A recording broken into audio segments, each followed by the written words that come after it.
Hey, what's up, y'all? It's Charles Derrick. This is J Rob. And this is Bringing the Noise.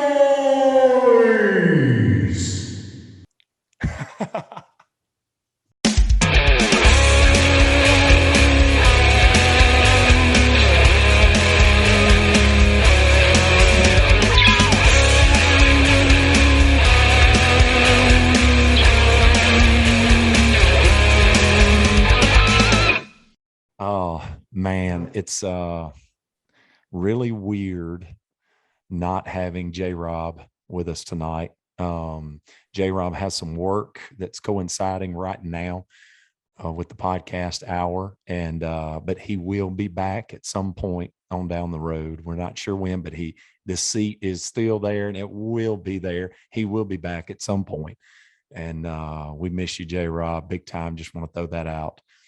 And but tonight on the podcast, we have a guy that I know very well, and I am excited to actually have this sit down talk with him. We've talked about some things in life along the way, and we look, I don't know if it was me mentoring him or him mentoring me Oh, it sometimes. was always you. Over the years, we've known each other for a long time, y'all. We've known each other for a long, several years now. And he even wrote me a letter one time. And I think he wrote to, a few of his mentors along the way, wrote a letter, which hardly nobody does anymore. They'll shoot a text or whatever, or a Facebook message. But he wrote a letter, and it really pricked my heart. It really made me feel like that somebody is noticing, the trying to help. Nowadays sometimes people want all the feel good from it, putting up a status update and tagging people and showing everybody that love. But the guy wrote a letter that didn't know if it was going to be put out there or told or whatever, just to that person, and telling how much he appreciated the help and the mentoring and things. And I felt it was very awesome, especially that I could help somebody that I thought was super talented, on the music side of things. I've always had the entertainment side of things down, and but I didn't, musically, I've been kind of just learning along the way, and I know that's not everybody's journey, but it was my journey. But this guy right here, and when speaking of J Rob, when me and him got back together at the around New Year's last year, and we got to talking, and we was talking about building the Dukes of Country and everything. I told him, I said, man, there is this guitar player that you need to talk to. And I believe it was at that time about going ampless, and just doing the pedals. But I was like, look, this guy right here is something, because when I went into detail about you, I said, this guy is somebody special. Okay. And I know a lot of people maybe watching this podcast right now is like, okay, well, who is Zach Dickerson? Okay. The best way I know to tell you about Zach Dickerson is, he is, and this is me telling him the truth, but he will downplay this, I'm sure, because he knows there's a lot of good players around this area and around central Mississippi, if you will. But Zach Dickerson is the guy that plays guitar that everybody, I know I've talked to several people that felt the same way, so I'm sure he's heard this a lot. And I know I preached to him about it during that time, a few years ago, and then leading up to it. You need to get to Nashville. You need to get out of here, because you have it. You have the talent to go to the next level and be that somebody that has the bigger opportunities. Everybody sees it when he was playing here all the time. And it was like, all right, number one, main thing, the guy has no things that is crippling him. Okay. He's not the drugs. He's not a dope head. He's not an alcoholic. none of these things. I like energy drinks other than that. Yeah, well, and it shows because his own stage presence, guys, is the guy's always putting on a show, kicking high kicks, what and moving and trying to go with the music, trying to put on a high energy show, but the whole time also playing like a beast and playing not only with soul, but timing and structure. That's hard. Most people that are putting on a show are not doing those things. Okay. They may be playing with some soul, but it's kind of sloppy, whatever, right? This guy could be playing with the big shows, that's touring the world. And, because the no vices, the on time, the looking, even looks the part, keeps himself up, and can play like the studio, you know what I mean? And that's having everything that you need to make a kick-ass pie. You know what I mean? So thank you, man. I appreciate it. Those two kind words. Well, and now he has went to Nashville, and he's been, doing really well up there and making a lot of connections and playing all the time for the past few months. People here, musicians, people that know some of the fans that kind of watched him, they are, now watching to see what's going to happen. Right. They're all watching. Some people living vicariously through him. If not to put any pressure on, but if he succeeds, they feel like you can succeed. If he fails, it's like, I knew it, but, and it's not to put pressure on, it's to say, this guy is making strides and doing some things that is very, very special in this business. That's why we call this bringing the noise. This guy is bringing the noise, and he is, we've been talking to some people who's done came down the ladder. This guy's starting to go up the ladder and go into the bigger and better things, and has it to be able to do it. So this is going to be very interesting just to hear the story, this leading up to this going up the ladder.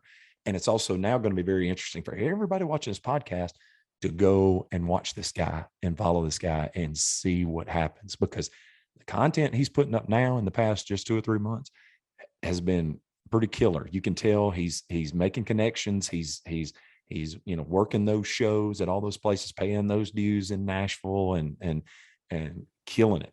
And the people are eating it up. It's just going to take the right person to see it and enough sparks to happen. Then we'll go have a fire, Guys, we have Zach Dickerson on the show tonight, and I couldn't be more excited.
What's going Same on, here. brother? What's going on, man? How are you? Dude, I'm stoked. And I told you earlier when we were talking, you got the Duke's Country shirt on, and when I got the hat on, I didn't plan for this, but We didn't that's plan awesome. for it. I thought it was going to be great because I was like, man, I'm getting on the show today. I got to be repping my team. So I was like, ended up pulling this bad boy out just in case I was going to bring up the TM shirt instead. But I was like, nah, I'm gonna go with this one. I was like, I think this will be better. So this is where are you at right now?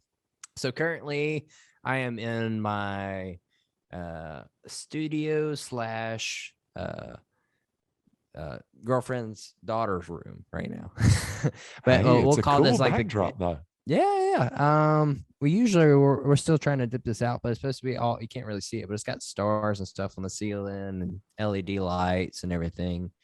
But yeah, I mean, like this is pretty much it from that way. It's all studio stuff and a panel and everything right here, but kept it pretty simple on this stuff. We're still working on this wall back here. Nice. But yeah, that's where I'm at. We're at the house right now, and yeah, of course, joining you on a Monday. Thank you for having me again, man. It's an honor to be on your show. As anybody would say, man, I know Derek. I know that guy from Trademark, man. That's the show getter, man. But no, it's an honor to be on here, and thanks for having me. Yeah, I'm super stoked. I got a feeling on down the road, it's going to be a lot of people saying, "You had Zach Dickerson on the show." No, man. That's only a dream, but we're gonna keep working to where we're hitting high numbers and keep going up the ladder, like you said before. I look. All right. I don't forget who it was. I want to say it was. I don't know. Let's just say maybe it was Tim McGraw, right? But somebody, I remember him saying one time, they said, when somebody has that it factor, you know it, and you can't figure out why. Well, no, I know what it is. I know what gives. Now you've got the it factor, but what gives the it factor to somebody that makes you say that guy will make it if he wants to, if he stays with it, he's going to make it to some bigger, awesome things, is confidence. Confidence is where it's at. That's what makes great football players, man, or baseball players or whatever. It gets to a point where everybody's got just the great tools, right? You get to college ball or whatever, and everybody's got, those tools, and then you get to pros and all of them got those tools. But what separates the Brett Favre or the Brady or the whoever from somebody else is right here, in that confidence, of knowing they're going to be that, be the guy when the lights come on, not just the great practice player that can run real fast or do whatever. It's when those lights come on, they're going to put numbers on the board.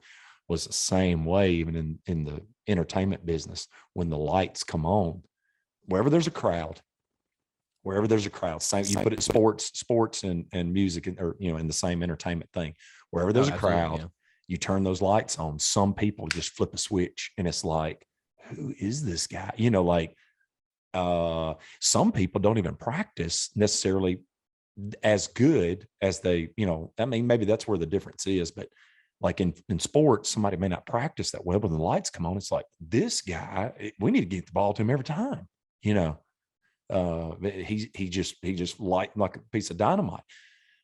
Some people, obviously if you can play, you should be able to play in any situation, but some people, when the lights come on, they can entertain and take the ball and run with it and put on a show and sell tickets, No, you're absolutely right. I mean, like, especially in sports, that was a good analogy. I was going to say that's pretty much what it is.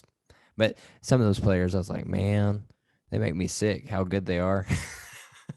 Yeah, I have to practice.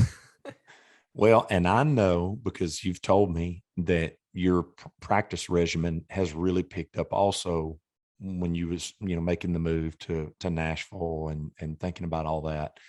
And you were like, I want to step my game up and be that studio quality musician and be able to take that on stage. I know we're kind of going out of order here, but just tell me I what know. your. Sorry, my bad.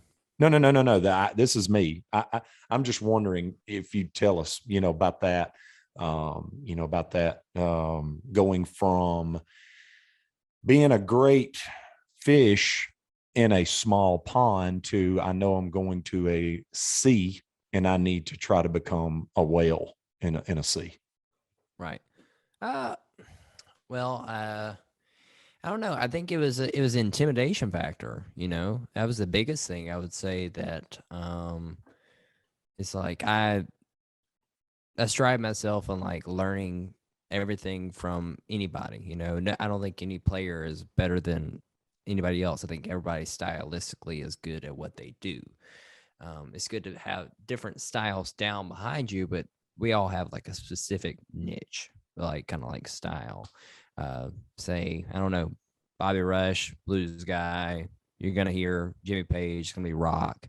But I think a lot of that is just like just in like, say for instance, the Jackson area, a lot of great players and everything.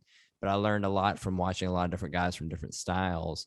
But from moving to Nashville and going up there, knowing that there's like 10,000 guitar players that also play bass, keys, and sing, that I knew that I wanted to get to that point where I was able to play any genre, which I mean, for many years, I mean, I kept striving to do that anyways.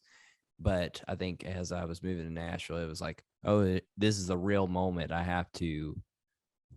actually have to be on my P's and Q's, because you never know who's watching. It's almost like social media in a way. Anybody can stalk anybody, not stalk more so, but anybody can watch like a live feed and see who's doing what or who posts what. Same thing up here.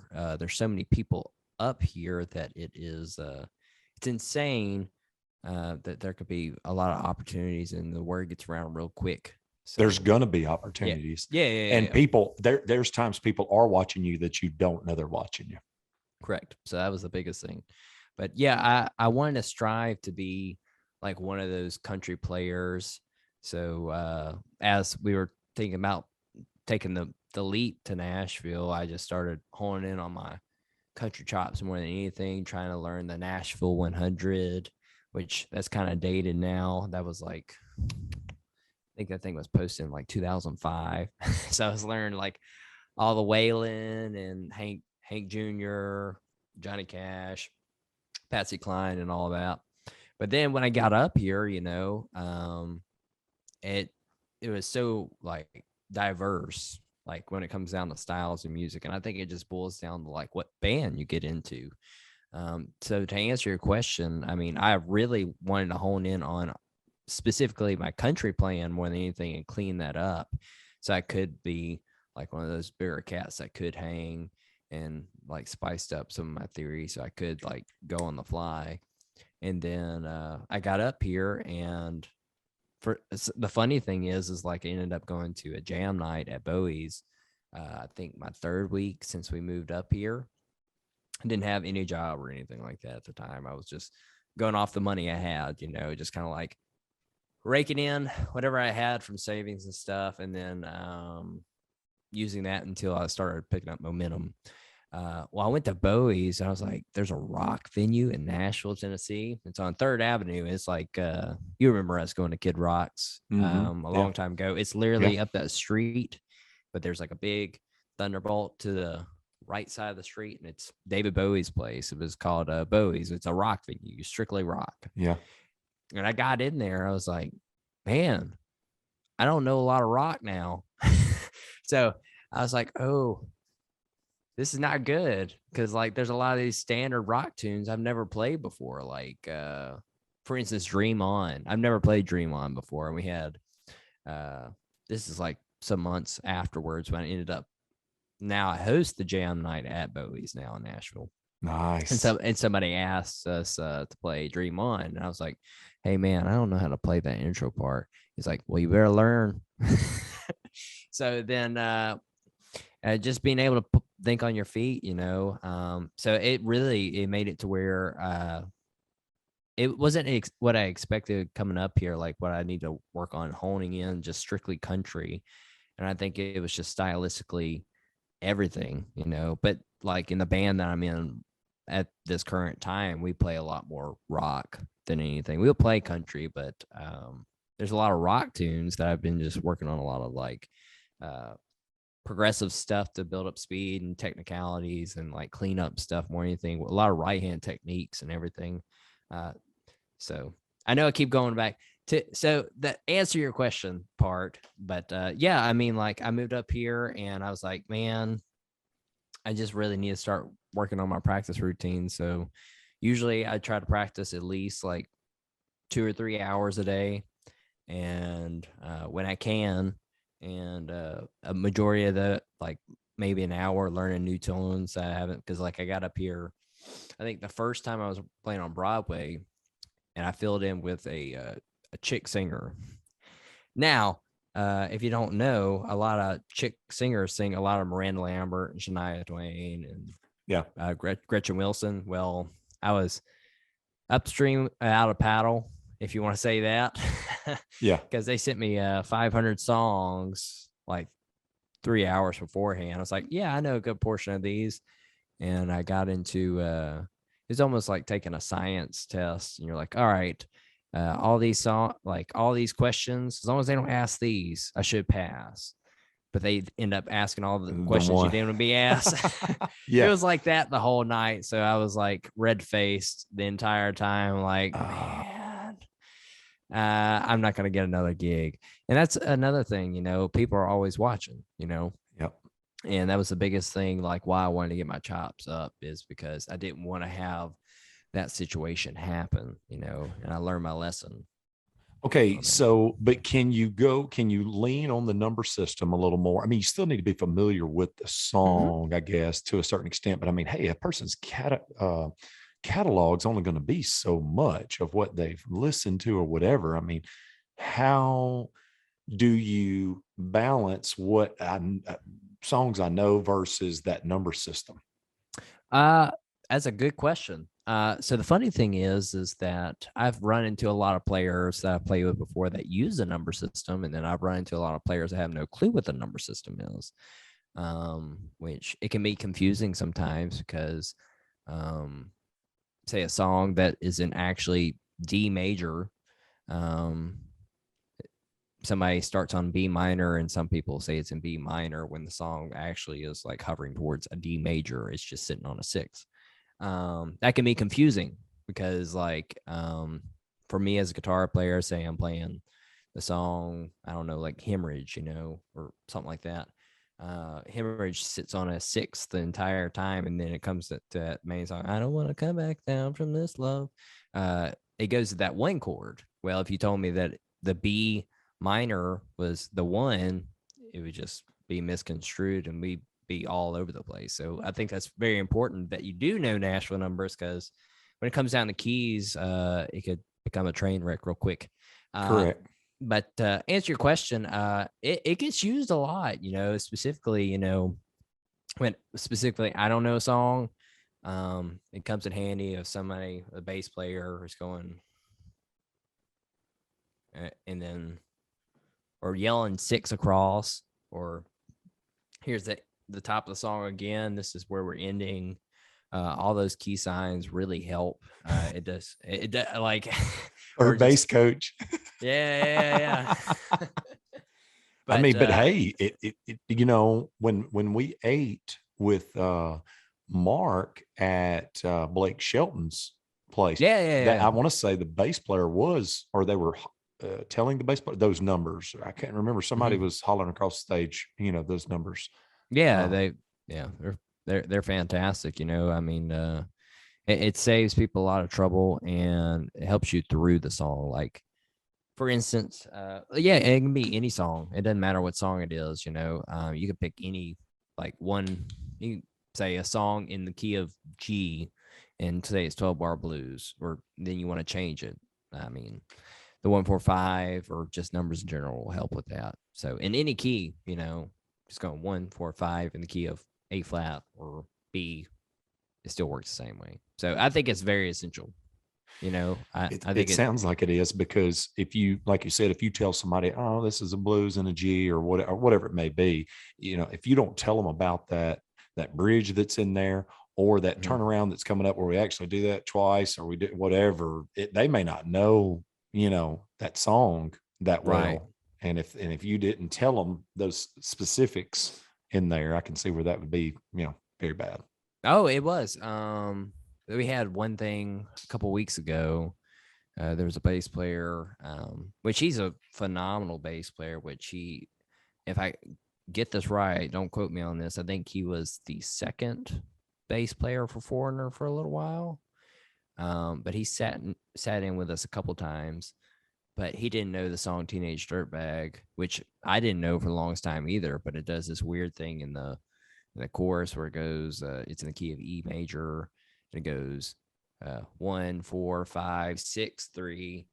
And that's hard to like do that on the fly. And I was like, before we started the song, I was like, all right, so the chorus, it'll go 1, 4, 5, and then it'll like float over the 3, and then it'll go to just like a 1, 5 kind of thing, kind of like a lope, kind of like they call me the fire, man. That's my name, like doop doop, like a bass player. But same concept, just floating over that 3. Over 6, 3, yeah. And he wouldn't have gotten that right off the bat, but having that number system, we were able to do that in any key, and he played it perfectly, was able to do it on the fly, didn't even know the song. So I honestly say that if anybody has not used the Nashville number system, is a vital tool. I don't think a lot of people use Nashville number system up here as much as I thought they would, but it's kind of, my honest opinion, I think most people need to have like some awareness of it and how to use it, because it's almost like English, English is up there. You got to be able to like use that just in like anywhere in the world, so it's kind of like that. Just being able to speak some broken up Nashville numbers helps more than not knowing it at all. Yeah. So I don't know if that was a lot of mumbo jumbo in there. I totally get it though, but you know, and I'm going to throw your brother in on this. You and Caleb both have a strong desire to learn the technical, not just be in love with the soul. Does that make sense? No, it does. And I think that's made both of y'all, the discipline that y'all have is what stands out to me on trying to get the technical, and, things that a lot of players have zero interest, of going that extra mile to do.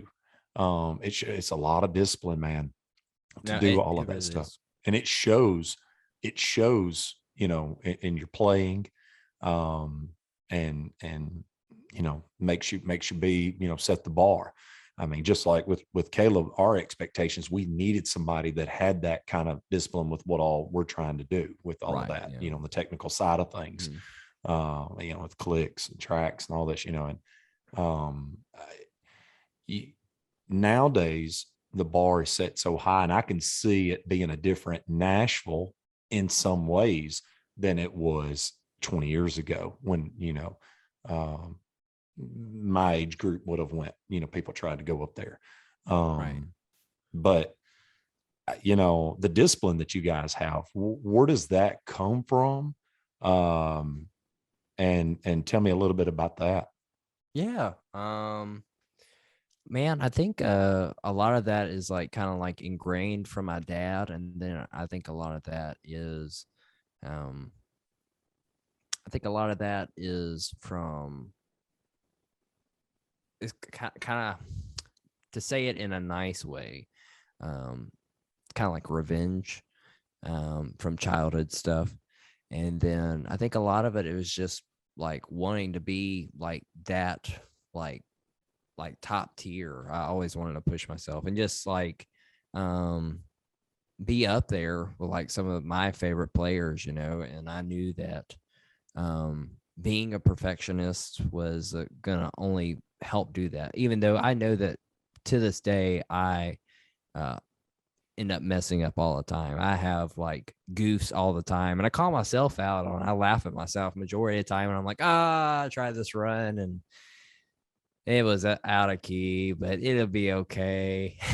But I've gotten to that point where I'm okay with if I'm trying something I mess up, it's okay. But it's never good when you know something you mess it up.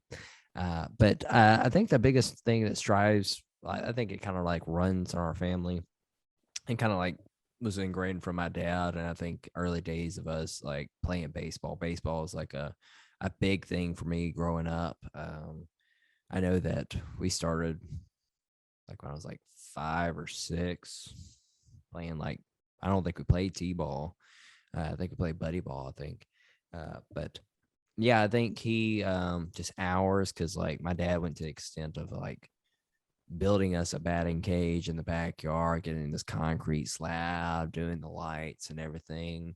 Um, he was always like he's still currently with us. I'm not talking about like if he's like deceased, he's still here. But he went the extra mile always with us as we were kids, and he had to. I was with my dad majority of the time growing up. That's for another story. But he was taking on a big load, taking care of my brother and I majority of our life. But he was always 120% with us, and he never wanted us to, excuse my French, half-ass anything. Might as well not do anything if you're just going to half-ass it. You might as well go for it and do it right, And of course, growing up as a kid and then a teenager, I was bad about that. I always wanted to fight with him. It's like, why can't I just not do it all the way? Why can't I just let it be?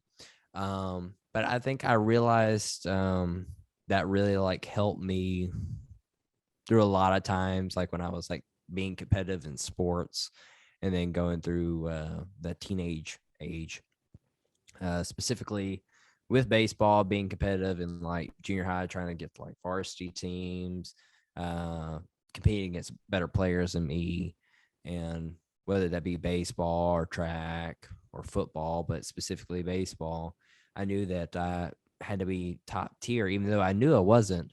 And I had some disadvantages compared to some people. I knew that I still need to work even harder to become a better player, to play with like the pros in that kind of like my era of people. But and I think a lot of that came down to like high school stuff, because I think at one point I didn't want to like pursue like an actual like be a doctor or a lawyer or go into something as being a just anything other than being like a musician or somebody in the arts field. And I think I grew up around a lot of people that were like that.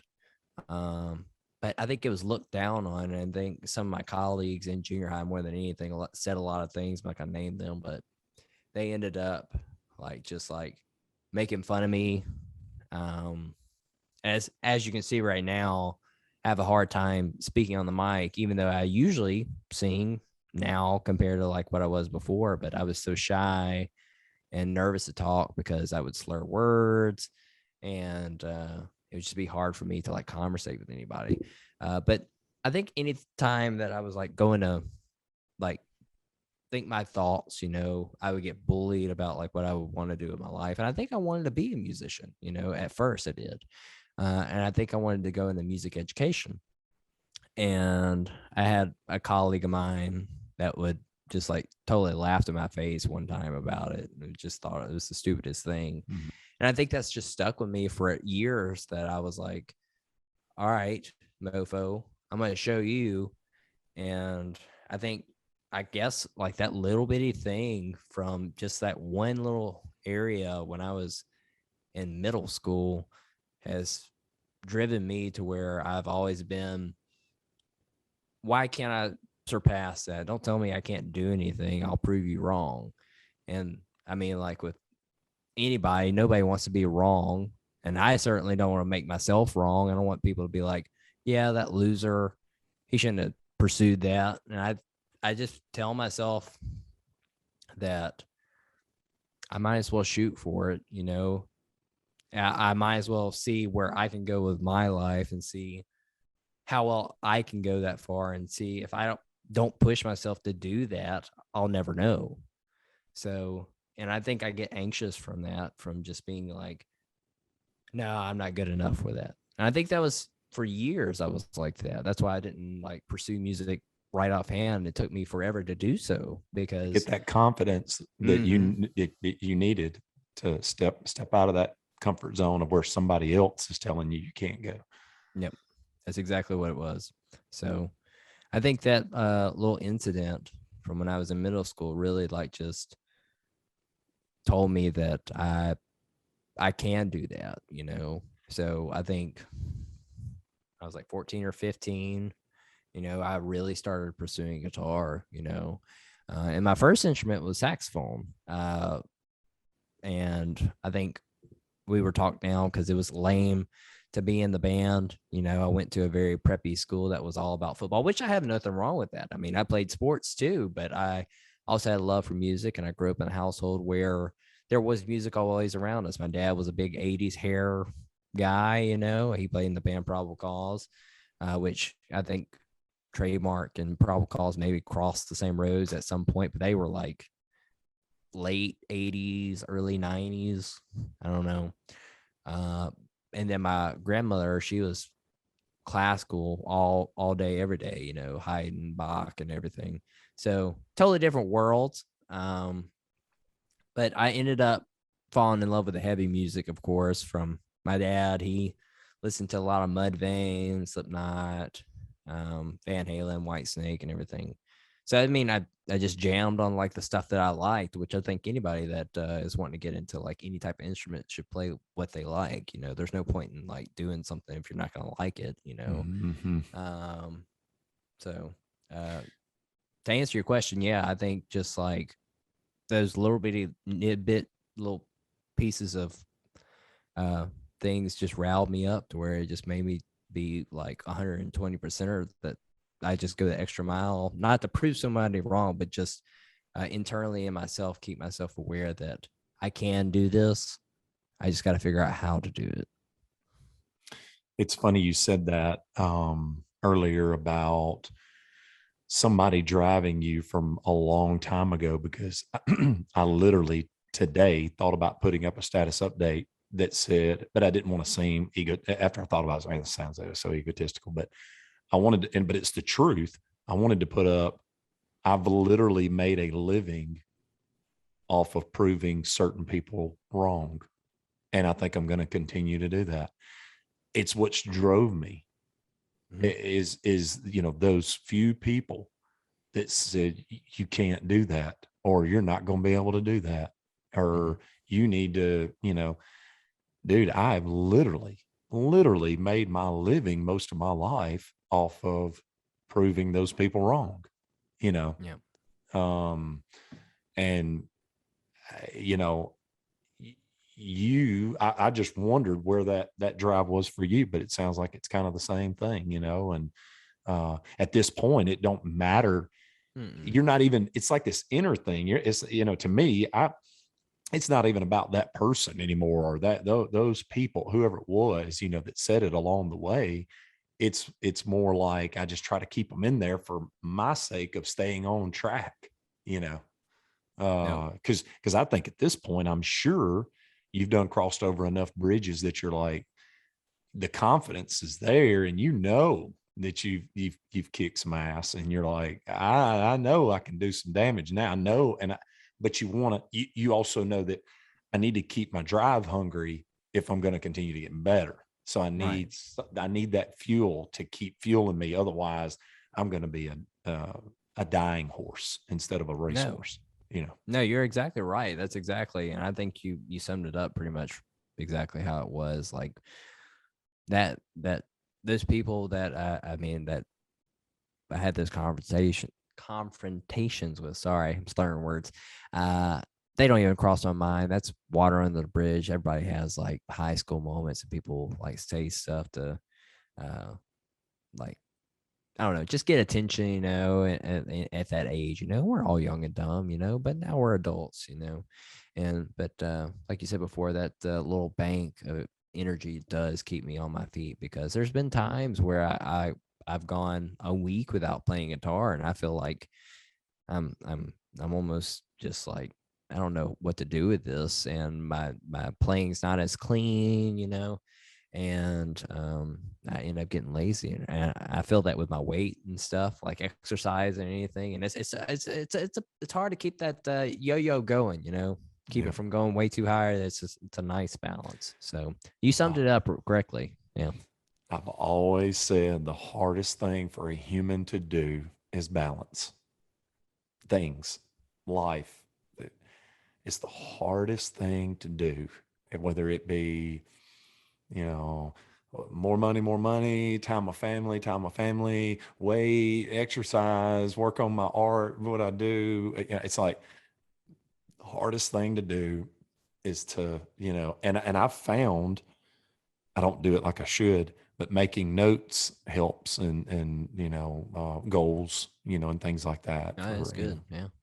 for this week, this, and what I need to get done this week. What do I, there's a reason people do that, because the mind is the crazy place, it's, if you can get this all worked out, everything else kind of takes care of itself, but it's all right here, Mhm. No, you're Um, exactly right. so there was a lot of music in your house. Let's just say we start there. There was a lot of music in the house. Uh, you guys were coming up. I know there was a lot of challenges in the household, broken home, and so. But just tell us what you want to about your journey there, uh, to help get us to uh, about to be 27-year-old Zach. What made this guy really, who he is as a person, not just about the guy holding the guitar? Yeah. It's a good question too. Now, hey, That's a this deep is the question. real. It's That's a deep. deep cut. The uh first cut is the deepest. oh man, always. Uh Man, that's a hard thing to really go back on. I think a lot of that is, I mean, if you're wanting me to be as real as possible, is um of course my parents separated at a very young age. I was like 5, I think. I don't air out too much, but my Keep in mind, mom. this guy loves his family. Oh This yes, ain't yes. this ain't no throwing. This is just this guy. I'm trying to get him to explain, you know, why he's who he is, and some, maybe some of the good, bad, ugly that he went through to become who he is, and share what is the real, and share things that you think's coof and enough to tell. Okay, can do. All right. But yeah, I mean, like they ended up splitting at at an early age when I was a kid, and spent most of my life with my dad, all the way through, all the way up until high school. I lived in a small town called Flora. But yeah, I mean, I think with my dad pretty much raising my brother and I at a very young age, pretty much on his own. He pretty much had a lot on his shoulders. He was running a business. He was also he actually ended up putting music down when we were just coming up as little ones, and I think older on he ended up joining the band Dream Like Lazarus, which was a contemporary rock group that he would play these festivals here and there. Um, but I think the biggest thing that I mean, like some of the stuff that was going on in the house, uh, I mean, with him trying to balance being a parent and keeping us boys like under control at the time. I think it was hard for him, and I think it was hard for us because he was doing so much as one parent, and with me being in that role of being a guy that is almost like a step parent to a little one, I could see stepping in that role is really hard, you know. and see where a lot of stress comes from. So yeah, pretty much I ended up just wanting to have just like a normal life, coming up with just having a broken home with my parents separating at a young age. I ended up I don't know. I ended up just like staying to myself more than anything. I think that Caleb and I, when we were younger, we didn't hang out that much. Of course, like siblings are going to fight and everything.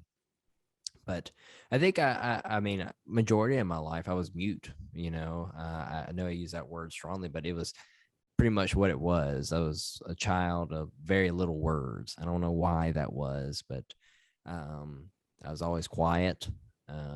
Didn't speak that much, but my dad and my mom both taught me really good manners.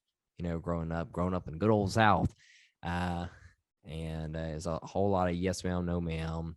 Treat people how you want to be treated. Grew up in a Christian household as well, and I don't know. Just over the years, I just never thought there's no reason to be a jerk to anybody. Specifically just like in life's too short, like we were discussing that a little while ago.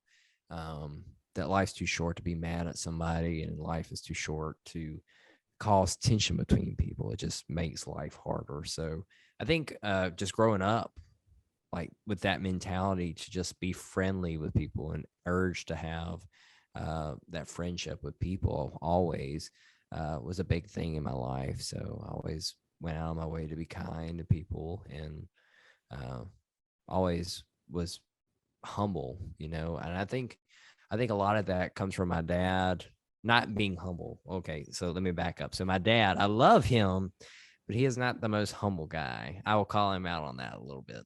He'll be the first one to be like, "Good job, Patrick. You did good." And I don't know. I think the more and more I saw that when I was growing up, I was like, I didn't want to be like that. I wanted internally, of course, I wanted to be that guy that like knew that I did good, but I think I wanted to be proud of myself, but not like kind of like gloat about it or anything. So I just stayed to myself and put my hard work into whatever I was doing, whether that be education or music, sports, or even just being friends. It's just always be friendly. Don't be an a-hole. Just be kind, and that's just how I wanted my life to always be. There's never a point in my life where I've like just been like, oh, I hate this person and I don't want anything to do with them ever again. So I think that's just from an early age, going from somebody that was mute, to being able to break out of a shell, being able to talk to people and everything, whether that be through sports and band and all that. Just learning to just be kind and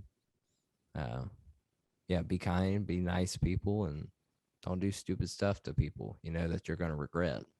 So, and I think I just live my life through that, I live my life like that, whether that be music or meeting new people or whatever else comes along, if that answers your question.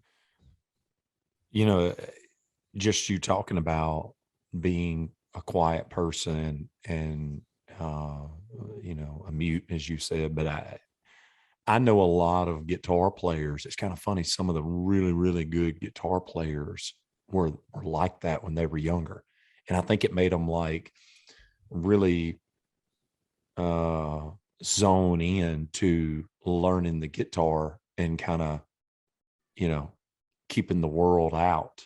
Whereas a lot of us spent time during those years trying to fit in with all the in crowd and trying to, you know what I mean? We didn't, a lot of people didn't lock themselves away in a room and just play guitar and stuff and really put their mind to that. They were more trying to fit in with the buddies and the crowd or whoever, whatever it may be, and girlfriends or whatever, and I think that's what gave a lot of those guitar players, some of those legs up in their going towards their future. No, that's exactly what it was. Like there was many hours just headbanging to like Pantera or whatever, playing stuff out of key and everything, just angry music, just headbanging with the hair that I didn't have that I have now. But yeah, I mean, no girlfriends or anything at that time, which, I mean, that was a big thing I wanted in life. And especially that was like one of the main reasons I wanted to pick up guitar, because guitar was Get cool attention. and it got Yeah. chicks, Yeah. it's cool, man.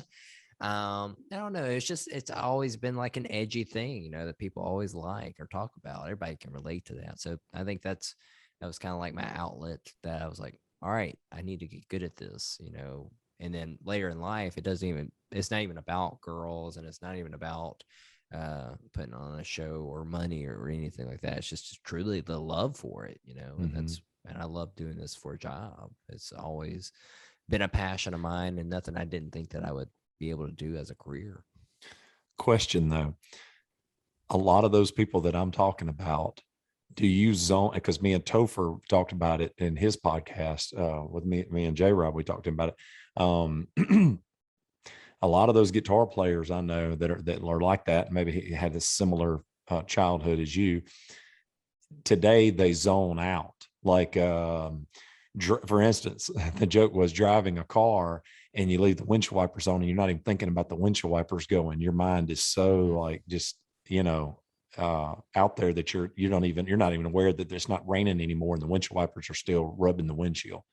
And stuff like that, or driving in the left lane on a 4-lane and never getting to the right because you're zone. I call it lead guitarist zoned out. Yeah, doesn't even look up.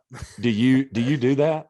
Yeah, I do that all the time. Yeah, I like. Dude, you talking about just guitar in general? If for some reason, all these guitar players that I'm thinking of, and there's several, man. I've seen a bunch in my day, and a lot of them, and they'll do that. They'll do that kind of stuff. And it's like, dude, where are you? Where are you at? Are you here with it? And it's like, their mind, they do that a lot. They won't be in the moment. They'll be somewhere else, Yeah. And I've seen that with some people that are very good artistically. And it's not really just guitar. It's some people that are really good artists in general, man. They're different. They're on a different, wavelength, man. And it's like, hey man, do you realize that your windshield wiper blades are like all tore up now because you turn the things off like an hour after the rain stopped? Yeah. No, I feel that. No, majority of the time, we'll be playing a song and I'm thinking about, damn, am I gonna get that bowl from Waffle House or am I gonna get that chicken sandwich? Majority of the time, that's what it is, man. I'm thinking like, man, what am I gonna eat after the show, man? I'm starving. I'll be in the middle of like, Don't Stop Believing, and I'll be like, all right, man, this thing just keeps going. All right, here we go. Yep. No, it's a thing. I don't know why it is. I've never talked to another guitar player that's done that before, but honestly, I think that's just putting your brain on autopilot, and but I mean, I think I will say to this, I think sometimes that's good, but I don't think that for you to like be like with the band or with the crowd, you don't need to be zoning out, Yeah. Of course, it just looks like you're high on LSD or something, which I mean, that occasionally happens, like any like slow song that we play and stuff. I'm usually just vibing, Uh-huh. No, that is true. It's exactly. Topher did it right. And of course, Topher's another guy that like I saw growing up, and him being like one of the members of the band, Perry, and then being able to open up for the band, Perry, was kind of cool to see that guy was in that band. And I get to see him all the time as an adult and then aspire to be like him, him being talented on guitar and vocals, But yeah, it's the autopilot thing. That's very true. That's facts, no doubt. I love it. I love it. I love it. You got very competitive playing baseball in let's just now fast forward, I guess high school. You were very competitive and you had picked up the guitar around those mid-teens years and really started zoning in on it, I guess, during those years. When did you first get on stage and play? And when did you get the opportunity to play, with a band on a continual basis? So my first show was when I was 14, and my dad, he was playing with the Dreamland Lazarus at the time. This was in Yazoo City. You know where that old Winn-Dixie area was, right? Where that McDonald's is now. Yeah. That McDonald's wasn't there, of course. But there's a flatbed trailer, of course, and they were doing some benefit. Of course, them being a Christian band, they did a majority of stuff for like charity works and everything. But he ended up asking me, he was like, "Hey, Zach, do you want to sit on a couple songs with us and play rhythm guitar?" And I was scared to death. I was like, I'm not ready for that. And I mean, that's just me like playing like Drowning Pool and Mudvayne and like Breaking Benjamin and Pantera. I was like, I don't know what keys are, I don't know what these chords do. And I was still in that early age of like actually like grasping like what tuning was and what chords go where. Didn't know how to play like pentatonics and everything. But he asked me if I want to sit in, so we practiced one evening. And I was like, sure, I got these songs. I've listened through them, looped them over and over again. Didn't know any theory or anything. It was just like, to my ear, I know what this sounds like. So I went along with that, and that's when I played. Now, the funny thing is, the night before that, I got asked to play the national anthem at the football game. This is my first experience of, oh, this is real life and it's on me now. And this is real music.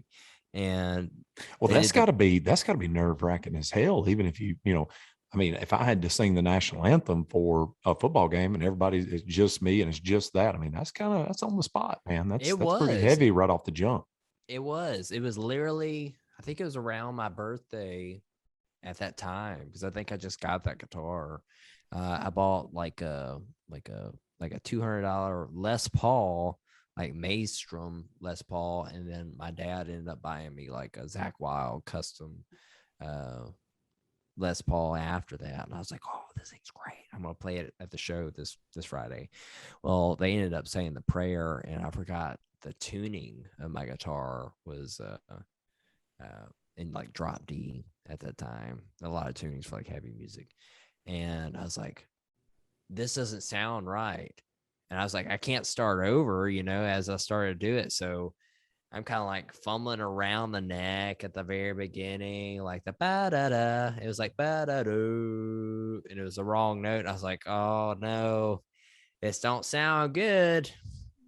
But I made it through it and I simplified it. So that was one of the big embarrassing, but also realized this is all right. I'm breaking through the shell, and this is what playing live music is. I don't know why that was my first initial choice to go play live music. And then the next day I sat in with Dreamland Lazarus on like 2 songs and played rhythm guitar.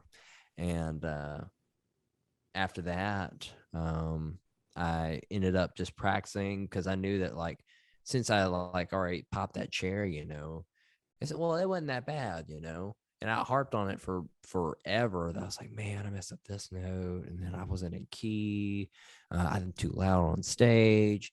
Just like the little like beginner stage stuff, and being very self-conscious of myself and judging myself really hard. And I don't know why I did that. I think that internally just was me to be a perfectionist, that I just like harped on stuff all the time. But at that early age, it just drove me to get better. Well, after that, Dreamland Lazarus split up because Jody Lovett, he ended up moving. I think he moved to Arizona, the lead guitar player. So the band like kind of like just dissipated. There was no hard feelings or anything. And then years later, my dad ended up contacting Marcus Ellis after that time. And he's like, hey, do you ever want to get back together with the band and stuff? I think Zach's like really picked up the lead guitar. And at that time, I started to discover like Van Halen, White Snake, anything David Lee Roth, anything fast, a lot of speed, anything acrobatic I could get my hands on. Yeah. And just at that time, I was learning my pentatonic shapes and still was struggling like what keys were. I just knew that if I played these shapes that sounded right while I was practicing, these work. So I'm just going to play the same patterns and those same shapes every time. And then I'm just going to add some fast notes on there and it'll sound cool. So then I started playing with Dream Like Lazarus when I was 17 up until I was 18. So about a year. We played a couple shows. There was a lot of benefit stuff. And it was contemporary rock for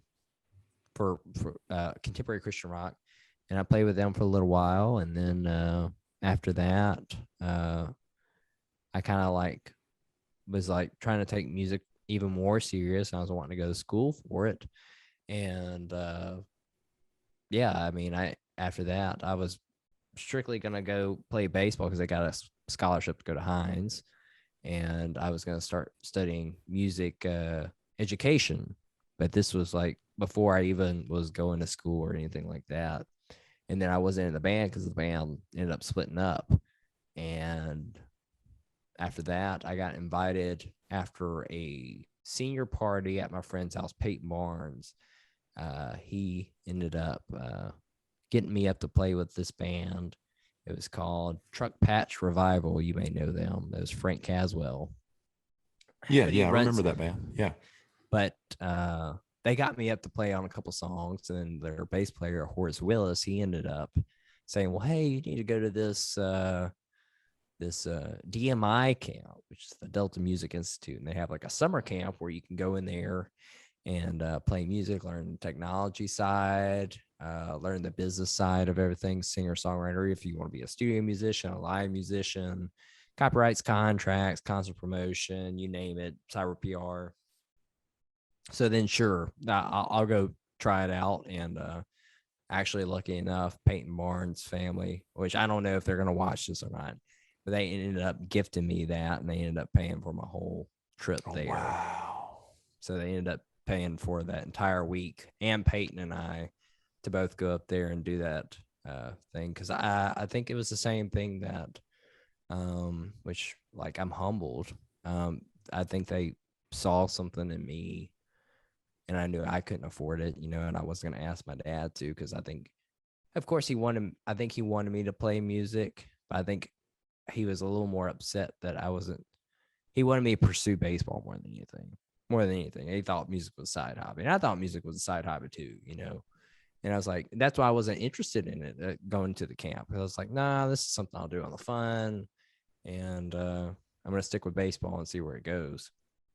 And then they ended up paying for that whole trip, so I was beyond blessed. So I'm assuming they saw something in me, and they wanted to introduce me to my mentor now, that Barry Bays. They wanted me to hang out with him and everything, and that's what happened. But yeah, I mean, to answer your question, that was the first time. I was 14 when I ended up playing. I played 2 back-to-back things, Scared to Death, Didn't Look Up. I was a shoegazer. And then I ended up playing with Dream Like Lazarus when I was 17 all the way to 18. And after that, I wasn't in the band until I got into college. Man, that's pretty big though, for them to pay for that, and definitely see something in you, that you were, could be something, next level, and something special. And I'm sure the type of person that you are really rung a bell for them. But that's pretty cool, man. So that was what age were you there at that camp? 17? I was a senior out of high school, and it was the summer after I graduated. So I was 19. So I got held back a year. That was a lot of where I got bullied and stuff is because I got held back, and then like my speech and everything, and then we found out I was dyslexic, and I think that's why I have a hard time like pronouncing words or knowing the words and meanings. But that's another story. Anyway, what I was getting at was, yeah, I got held back and I was 19. So I was a year ahead of everybody. So I was 19 Gotcha. at that time. And it was the summer when I went to the summer camp um, to Delta Music Institute. But they ended up paying for that right off the end, in which that entire family is phenomenal people, good Christian people, and still keep up with them today. And I think a lot of that kind of boils down to them. Just thinking about that right now, you know, like I would never be where I am today if I wasn't introduced to that. So I'm gonna write them a card too. No doubt. Is that what opened the door for you going to Delta State, or had you already maybe planned to do all of that? Nope. I had an offer to go to Delta State for baseball at the time, and I felt like I wasn't good enough. So I ended up taking the opportunity to go to Hines and was signing with them. You know, I didn't think I was good enough to go to a D2 school. So I ended up going there. And I was like, well, it'll be cheaper community college wise. I can get better scholarships there. And then I'm still trying to figure out what I'm going to do degree wise. And then I think at that time, I was like, I wasn't really feeling baseball because at that time I was having rotator cuff problems for years. And then I knew the guy that my 5 steps and the 6'5" guy and his 2 steps will always beat me in the outfield, you know. And then my arm wasn't good enough to be a catcher. I can block balls all day, but like my pop time was like 2.0, and I wasn't going to do well in college. So I was like, I was already at the back end of being out of baseball. But my initial plan was not to go to Delta State at all. I didn't know what Delta State was. I went to like a camp there, you know, to like try out and stuff. And I met the coach and everything. We made contacts and stuff, and there was an offer on the table. It was just I didn't pursue it. You know, it was just like I didn't think that I was good enough to do so. You know, So the DMI made you start looking there, and yeah, the DMI kind of like opened the doors. You know, I had no, and I honestly didn't know what I was doing. I was like, I got out of high school, and I was like, what am I gonna do? I was like, I got to do real adult stuff now. And I honestly didn't know where I was at for that month. I just knew that I was going to go try to, I'm going to go to this camp, and then I'm going to go to Hines in the fall and see what happens and see where life leads me. I've always kind of been like that. It's like never say no to an opportunity, but I was also at an age where I just didn't know what I was going to do. So I didn't say yes to everything at that time, you know, but, yeah, I ended up going to the Delta Music Institute. I ended up meeting all the instructors, which they were phenomenal, and love every one of them. If they watch this podcast, I love everyone equally. Y'all are a good support in everything. I still learn today, and I'm still dumb. And specifically Charlie Abraham. If you're watching this, I already know that he's gonna rip on me, but I think it's in good love. He's a good guy. But all the instructors like Trisha, Barry, Travis, Richard wasn't there at the time. Yeah, Charlie. Yeah, all the instructors there, I got to meet them and jam with them. And then we had the opening thing. We had Icebreaker. Got to see all the studios. They were beautiful. We did like a jam night thing. And then I was like, well, I don't think I'm going to be in the song, because they split us up into groups. And it was mainly, do you want to be a songwriter? Do you want to be in the band? Or do you want to be an audio engineer? I didn't know anything about audio engineer. So I was like, nah. And then singer songwriter, I was like, nah, I can't sing. Not going that way. So I ended up going with the band. Well, they had like 2 different bands. One of them was like a rock group, and then one of them was just kind of like a soul group for like some hip hop guys. And I ended up playing in both of them. I was like, yeah, I can do both of them. And I don't know, we got a list of songs, and they handed me this Nashville numbers chart, and I was like, I don't know what the heck this is. had no earthly idea what these numbers mean. And there's a guy, I think his name was Ryan. It wasn't Ryan Cawthor, but I think his name was Ryan. I can't remember his name. His name was Ryan. I can't remember his last name though. But he was phenomenal. He was a phenomenal guitar player. He was years on me, but he was like also like a sophomore in high school. So I was like, I gotta up my game, dude. This guy is like way ahead of me, which honestly, that kind of like proves that like wisdom is always good in like age, but like there's always going to be a cat that, whether it be young or old, is going to be better than you. So always be wise about that. And seeing somebody younger than you, this guy, whatever it is, more together than you, it's an eye opener. Yeah, It's like, no doubt. oh man, Yeah. this dude's younger than me and got it a whole lot more together than I've got it. Yep, that was the biggest thing. That even him, you know, it pushed me to be like, oh, I need to be on his level. I need to strive to do that. So then after that, every time that we would rehearse, which I think we rehearsed twice a day because it's all in a week. It was a camp that was like all in 1 week. Mm-hmm. And then we had to go into the studio. Well, I've only recorded in the studio one time with Dirtbag Lazarus. So I was going in there with like a lot of different kids that have done this before. And I was like, I need to be good. Yeah. So we ended up practicing a lot. And every time we ended up going back to the place we were staying, which I think it was Court of Governors, if I remember, before it got shut down, which it needed to be renovated. I practiced the entire time. Like I was there to like perfect that stuff. And I was like, well, what key is this? How do I go from here? And I was still at that age where I was still trying to figure out like keys and how they worked. Mm-hmm.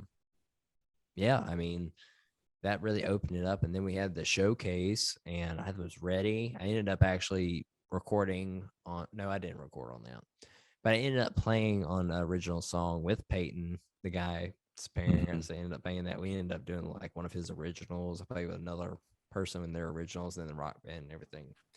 And yeah, it was on that big stage at the BPAC. And the cool thing is about that is they ended up handing out awards and stuff for like the showcase, and like one of them was like an honorable mention and then a director's award and everything. Well, I didn't know who was going to get it. I had no idea.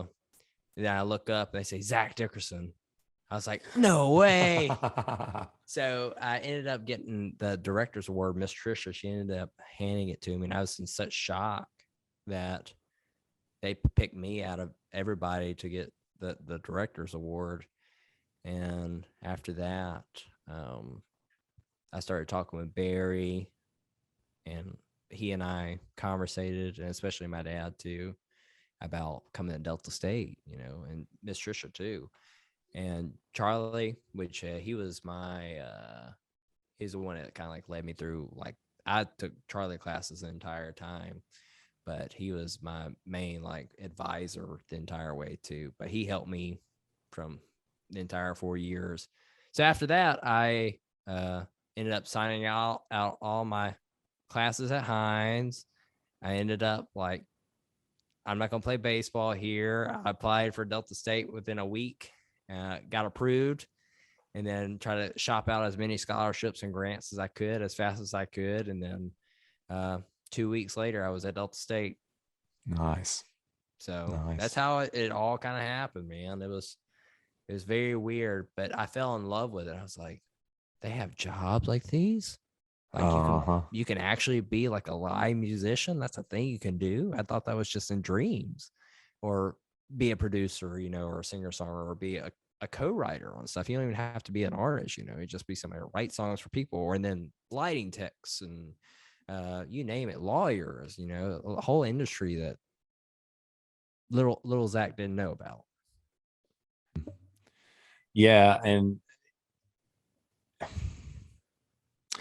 being in Mississippi, you know, there's not as much opportunity as there are in some of these other places in the country. So, and I say Mississippi because Mississippi is usually last in a lot of things. You know, Mississippi and Arkansas are usually the top in the country in the bad things, and like last in the country in all the good things. No, you're exactly right. What's that murder rate like right now? The thing is, and it starts with education, because the education is the worst in the country in Mississippi, doubt. as a percentage, as a whole. Now, Mhm. where me and you went to school, we went to one of those that's a whole lot better than some of the other. But Correct. I mean, the Mississippi Delta is pretty rough. You know what I mean? And if you're looking at percentages, I'm not trying to down our state. I love Mississippi. I'm No, just it's all good. saying You're just talking reality, you're just talking like facts, is it? that's it. Just keeping it real. It is, and those numbers are always talked about every year. And it's teenage pregnancy is always number one here. A percentage wise, not just numbers, because there ain't as many people in this state as there are some of these other states, but the percentages are really high on a lot of the abortions and all these things, and a lot of that comes with education, and drugs, and whatever it may be, and there's not, it's not as many jobs, or whatever it may be. But in saying all of that, yeah, when you look at special opportunities that are the American dream in Mississippi, it's pretty much like, if you don't own some business that is a mom and pop business that was either that you start or was handed down from parents, grandparents, whatever, that really works in that area that you're in, and is a good niche, you're in trouble in Mississippi, because other than that, you're going to be working, because those really, really, really good jobs are few and far in between. I've been to almost, seems like every one of these towns in Mississippi, many times over. And it's pretty sad to see sometimes. It really is. I mean, a lot of people that are living off the government and things like that, waiting on those monthly checks. And and I'm saying all this to make a picture for you, to be able to know that when you try to find that job or those opportunities that we're talking about, is the American dream, besides owning that niche business in that area, or service that you can do in that area to really make some money. Beside that, thank God the internet tells us about this happening in some other places, because you're like, before internet days, and I remember it, because internet didn't really start hitting really good till I got out of high school and stuff, and into college. It was still dial-up internet when I was in college. So after college, it was like a lot of those secrets started getting out about, oh, that's how you do that. That's how those people became that. I was wondering, man, that before it was like, well, you better get the hell out of Mississippi. You know what I mean? You better go somewhere else. You better go somewhere where that is. And it's still that way to a certain extent, but at least now you know what to do to prepare yourself, and, and not necessarily let the world eat you up. And that some of those things exist. And you can go open up some of those doors for yourself. No, it was a growing thing for sure. Like, I had no idea that, like you were saying before, that like those opportunities were even there, specifically in Mississippi, Mississippi, I mean, which is nothing wrong with that. But you don't see anybody breaking from doing a 9 to 5 majority of the time. And it's usually unheard of. And not saying this in a bad way, but like, it seems like a lot of that hasn't changed. Yeah. Like a plant will come to Mississippi, so like Nissan or whatever, and when they come, you can go get a great job that pays you a lot of money, but a lot of times you're having to give up your life to do it. They're going to buy your life. You're going to be there all the time, Yeah, I mean, there's no reason in living life like that.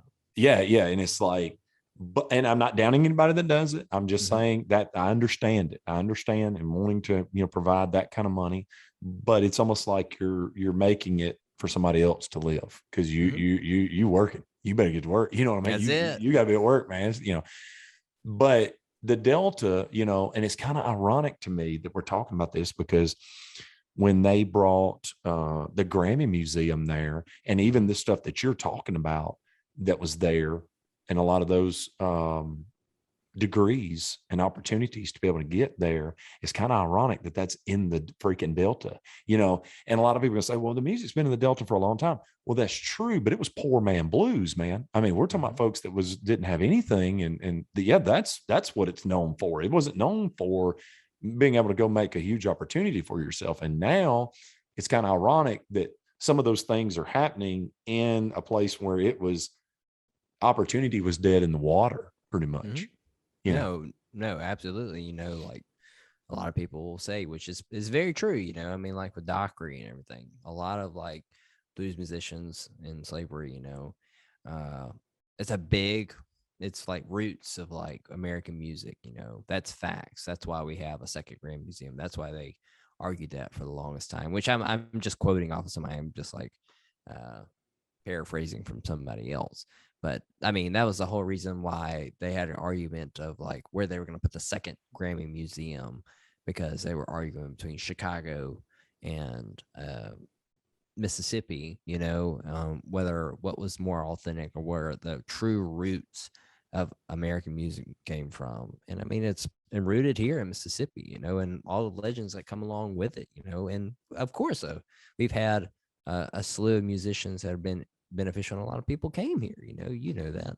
And all the like heavy hitters like Elvis Presley and then Robert Johnson, Sam Cooke, you name it, that influenced so much music today that a lot of us don't know. And I mean, like even rockers, Led Zeppelin and the Beatles. And I mean, it goes on and on and on. But the Mississippi Delta, of course, you wouldn't think that like a technological, like just a school like a Berkeley or the Musicians Institute or Belmont or Juilliard would exist in the Mississippi Delta.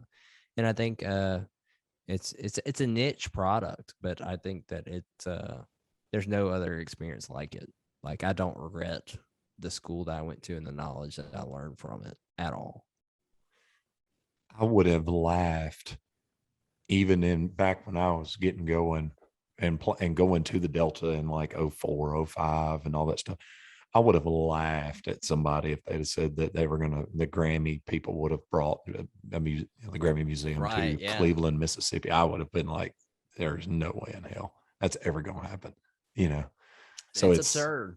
So I mean, it's cool in a lot of ways. And I think, I think that's pretty awesome. I never would have, that blew me away when I heard about all that. And then I heard about, all those musicians and stars that were coming to, help unveil and all that stuff. I was like, man, that blows me away, dude. It's cool, man. There's been a lot of people that have come through there just to visit, we had Marty Stewart, we've had Cedric Burnside, we've had Eddie Willis, Eddie Chank Willis, the guy from the Funk Brothers.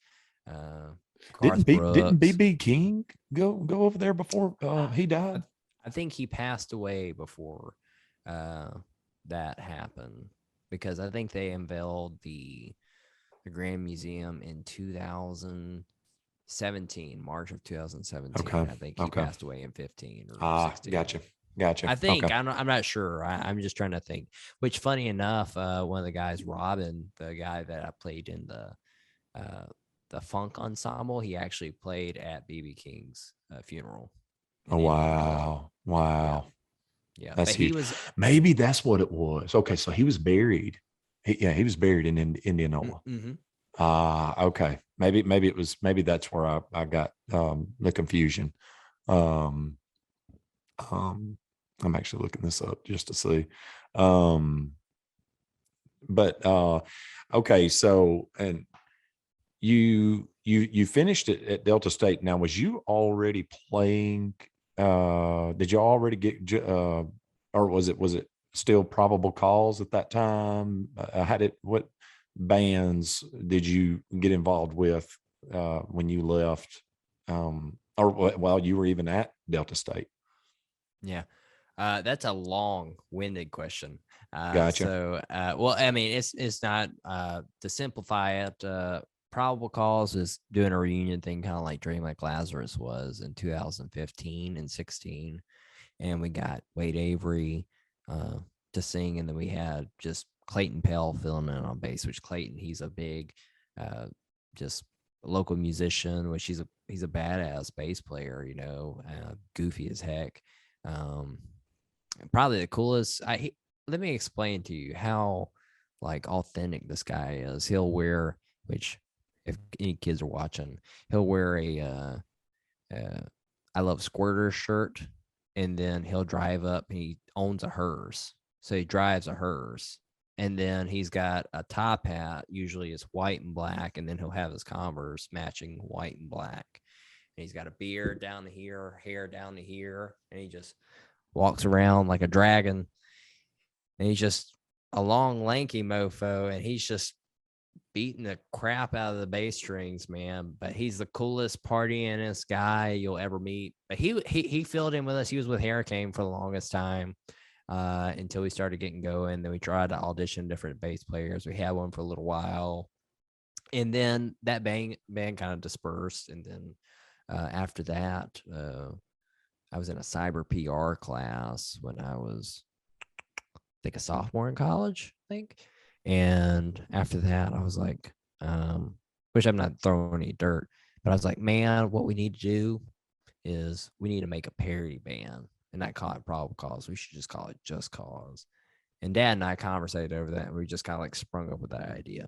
And at that time, I was learning about some copyright stuff and trademarking, how to look at insights in the social media and how to link all the stuff, how to build websites. And then I was like,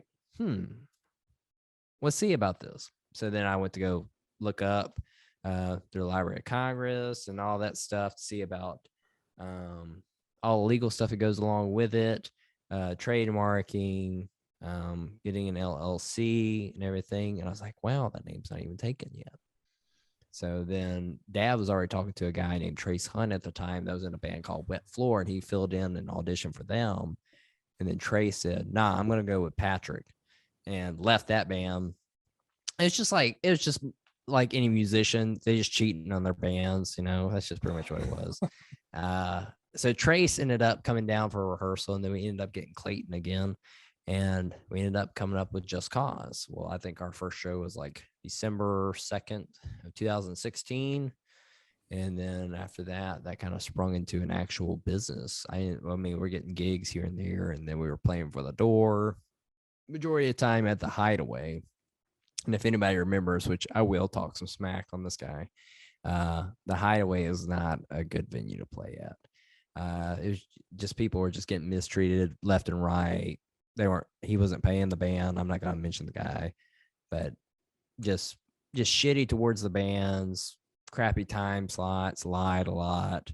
But we opened up for a lot of different bands, a lot of bands that I grew up with, like with Burnham Road, and then Jason Miller Band, Pop Fiction, with the More and More. Of course, I knew Trademark and US, and then found out about Bag of Donuts and the Crow Pygmies and everything. So I ended up seeing those bands, and I was like, damn, I want to be like them.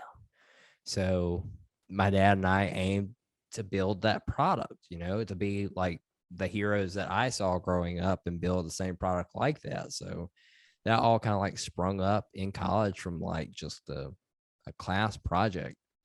It wasn't even like I thought that it was going to be like any like business, and it actually turned into like an actual LLC where we were actually have to file taxes and stuff for like as an actual business. You have to make money, and then like whatever we were putting in miles on our equipment and lights, audio production and everything. But that was where Just Cause kind of came from. It was like a class project and just a funding conversation Dad and I talked about in the living room one time. And that's how that happened. And then like I had to take classes like when I was at Delta State anyways, and we had to have a certain amount of credits. So you could either do like some random like off the wall general class to earn these random credits, or you had to take some DMI classes, but you had to have at least a couple of them. Well, I ended up taking a lot of blues history stuff and played in a lot of ensembles. I don't know how many like years I played just strictly ensembles, but I played in the 80s band, which was Delta Rocks.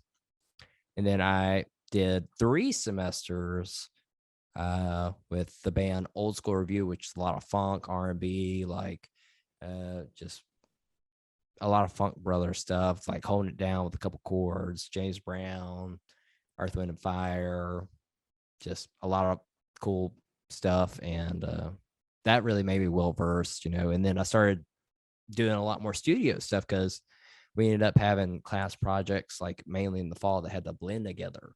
So we had this production team, this songwriter team, and then we had to get musicians to write those songs with the songwriters, and then the audio engineers were the producers. So you had 3 classes that all had to like work together to make a project that everybody had to work together on to get a good grade. So I was on like, I don't know, like maybe 50 of those, like in 2 years, just doing studio work left and right, whether it be guitar or bass. So, and then later on, I ended up forming a funk band called the Fig Newtons, which that was just a 6-piece band, which it had Keith Johnson in it, which is Muddy Waters' great nephew, and he was the lead singer. And I played with him for about a year, and then Just Cause started really kicking up, so I stuck with Just Cause, and that band just kind of separated, and Keith started doing his own thing, and everybody else doing their thing too. So I just started putting more time in the Just Cause on the side while I was in college. Yeah, I saw Caleb wearing that shirt this past weekend, the Fig Newtons. Oh yeah. We had t-shirts made very briefly. We didn't sell any of them. Well, so what happened was we ended up playing a show for free. This is at the Red Bricks in Clinton, and we played for like 3 hours or something. I don't know. We were young. We were just playing just to get our feet in the door. And Keith shows up an hour late. He forgot that we were even playing. And then he asked if he could borrow my amp and if I had any pedals or anything like that. It was just kind of shitty. But luckily I had another amp with me, and he played through my amp. And I think after that, I was just like, nah, I'm not going to do this anymore. I'm going to stick with something where I'm like on a team with some people. That means a lot. Yeah. Where everybody's putting in heart, liver, and lungs. It makes all the difference in the world, man. That's what I told these guys, the Dukes. It's like, it's a totally different world when everybody's trying to do everything they can to make it happen and doing their parts and all that kind of stuff. It makes the bicycle work a whole lot better when everybody's, but if you got a tire that's flat, or you got a pedal that's not on, or this foot's not pushing, or whatever, whatever's happening, if you got one bad apple can spoil the bunch. No, it is exactly right. And I think that's where you end up finding the people that you really like is people that are on the same page as with you and are serious about it. That's the biggest thing, is people being serious about it. Some people think of it as just a hobby, which I ran into that in Mississippi all the time. I would have people come up to me like, man, this is a good hobby guy. You're really good for doing this stuff. It's like, well, I do this for a living. So you want to insult me again? Yeah. Like I'm looking at it, and thing of it is, sometimes they may not even be insulting you. It's just that they really think should be the maximum that you should. Right. Be. Yeah. Mm-hmm. And you're sitting there like, no, I'm looking at this a lot more serious. And that goes back to education. Some things that they didn't, some doors that can open in this deal. A lot of people watch TV and think that that's unattainable, man. A lot of people around here, they watch some of these stars on TV or whatever it may be, and they're like, that's impossible. That just don't happen for me. That can't happen for me. Not saying that they may not have the talent, whatever, but if you put forth the work ethic that those people did, I mean,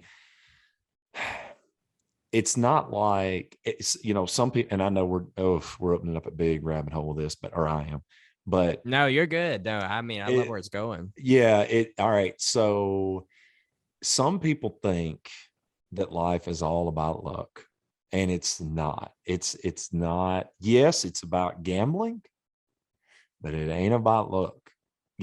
Those people who got to those big levels, you might see them during the glitz and the glamour part, but they work their ass off, to most of them, to get there. 99%, I'm gonna say 99.5%. Yeah, we know about the ones that speaking of which, like Carrie Underwood, right, who won, which one was that? She won American Idol, maybe. I think, a long American time ago, Idol. and then got that break. But let me tell you, even Carrie Underwood, before all of that happened, was doing a lot of work. Tanya actually went to the same vocal coach as her. What? No way. Talked to her in the hallway, and she was a little kid. That's way insane. before American Idol. Yeah, that's absurd. Small world. And when Carrie Underwood won American Idol, she went to called that vocal coach and was like, "Was that the same?"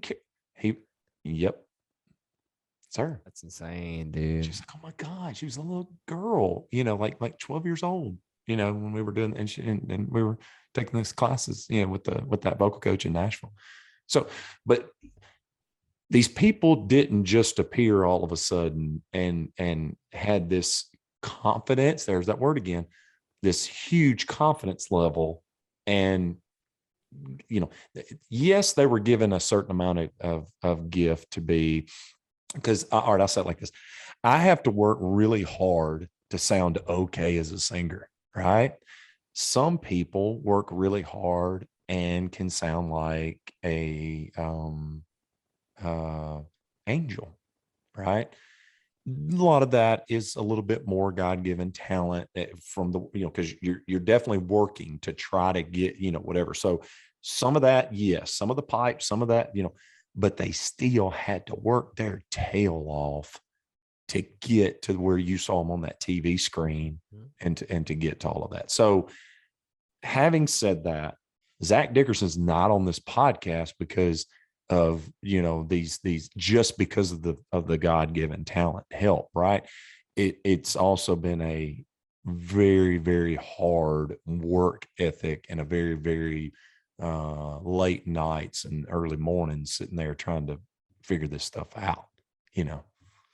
So and that's the part people don't get, man. A lot of people will show up to a show too, for example, great example right here. People will show up to a show and they're like, man, they're having so much fun. Look at this, man. The lights, the TV's not. All right, well, now we're done. Watch us break this shit down for 2.5 hours. All this production, all that, That's the actual work. And put it in that big old box truck, and all that stuff, it takes a lot of work. Well, even Mark Herndon said it, and I don't know his exact wording, but it takes a lot of work to become the biggest country band of all time. It does, man. It really does. I mean, just for anybody in like a big profession, a lot of people just think that like they just paid their way, or just like you said before, it was just all struck of luck. But I mean, a lot of that is just hours and hours and hours. And I think the biggest thing that I've heard for years, of course, is like when you put in your 10,000 hours, that's when you become good at your art, And I think tried and true, I think that's true, I mean, that still is relevant today, like all those years, whether it be like in your shoes, like practicing, entertaining, building light shows and stuff, I know that all those years of like seeing Trademark, and then seeing the insight from being at Delta State, learning lighting production and everything like that, seeing all the actual work that goes into that. And then this guy's like blowing fire and like running around, and putting on a hell of a show, and keeping the crowd riled up, I mean, it's a lot of hours, and a lot of people have don't know how many hours that go into like actual production, and then like the time just like beforehand, what you want to do for your craft, how much time that takes, and then all the other stuff that goes along with it. That's like working 3 jobs all at once. So it's a hard road. But the people that I think pursue that kind of career end up coming out on top. Or they're gonna die trying doing it. I mean, and I have all like hope for anybody that does that. Some of the most successful people wasn't the most talented, right? You hear that, and it's the truth, because it's the ones who worked the hardest and gave the the most effort towards it. Speaking of that, me, but I always took Kid Rock's advice. Kid Rock said you try to look as big as you possibly can until you maybe one day get the chance to become big, right? So I mean, I wished I would have at times there along the way, toward the beginning. I've said this before, put my efforts towards maybe, the music side of things and all of that before I finally switched gears and started doing that. But I did put a lot of time and effort in everything else. And I was, trying to be real good with my money and all that type stuff. But, I see a lot of those same attributes with you. And you honed it into the guitar playing and putting on as much of a show with that as well, and trying to be pretty good with your money, and investing in yourself. I know none of us are perfect, right? Nobody's perfect. But without even going there, there's a lot of similarities there. And didn't have the drug problem, alcohol problems, and all of that stuff to take up our money or dumb our brain up. And I see a very. That's why I always push for you to go to Nashville. And I think right now there's a lot of eyes on you from around here just to see what can happen. And I think they're seeing the posts that you're putting up and all of that. And they're like, okay, he's killing it in Nashville. And and they're seeing that, money's being made. And they see that, but it's all just that whole, is the break gonna happen? Is something gonna happen? And opportunity will come. It's just if you're tired of waiting on it, or that's what I always hear people say. But you've still got a lot of years left of being in your prime, and I say that. It's so true, man. I never thought I would even think the way I do now. I see why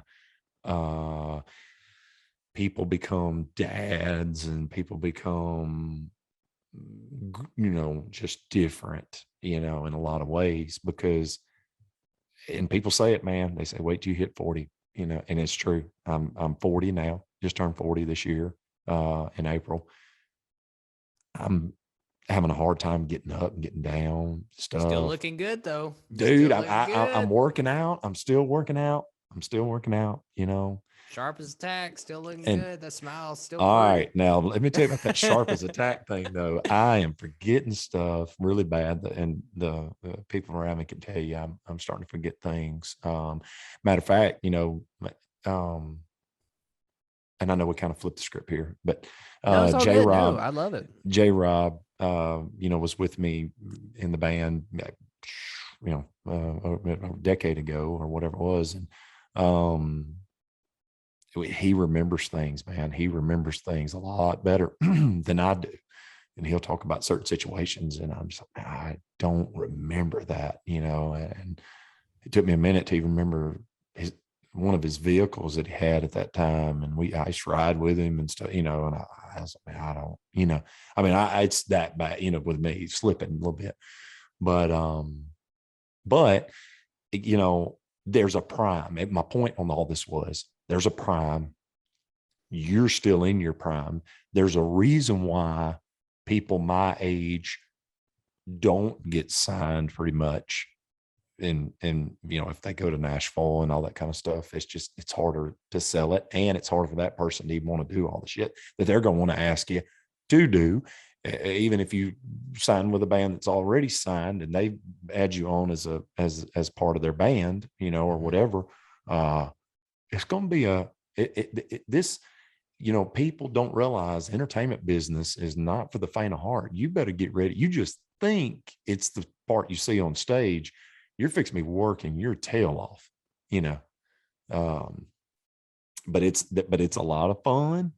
And it's a lot of, and I'm just basing that off of people that I've heard the stories and what little part I saw in playing all those shows, all those years. I can only imagine what it would be like touring the country. I can only imagine, and sacrifices that have to be made to do that. And I feel like you're at those doors, and one of them's going to open at some point, and it's just a matter of time, for that happens. And I think we're all here rooting for you. And so teach us a little bit on guitar, maybe. I don't know what you got. I see that telly back there. Oh, sure. Yeah, why not? Well, here, let me grab the actual acoustic. You might can hear it a little bit better. Oh, yeah, I didn't know if you had it amplified. Yeah, I didn't know if you had it, the electric amplified or not. I don't have an amplifier in here, but shoot, I could pull out this other guitar. See. This is too.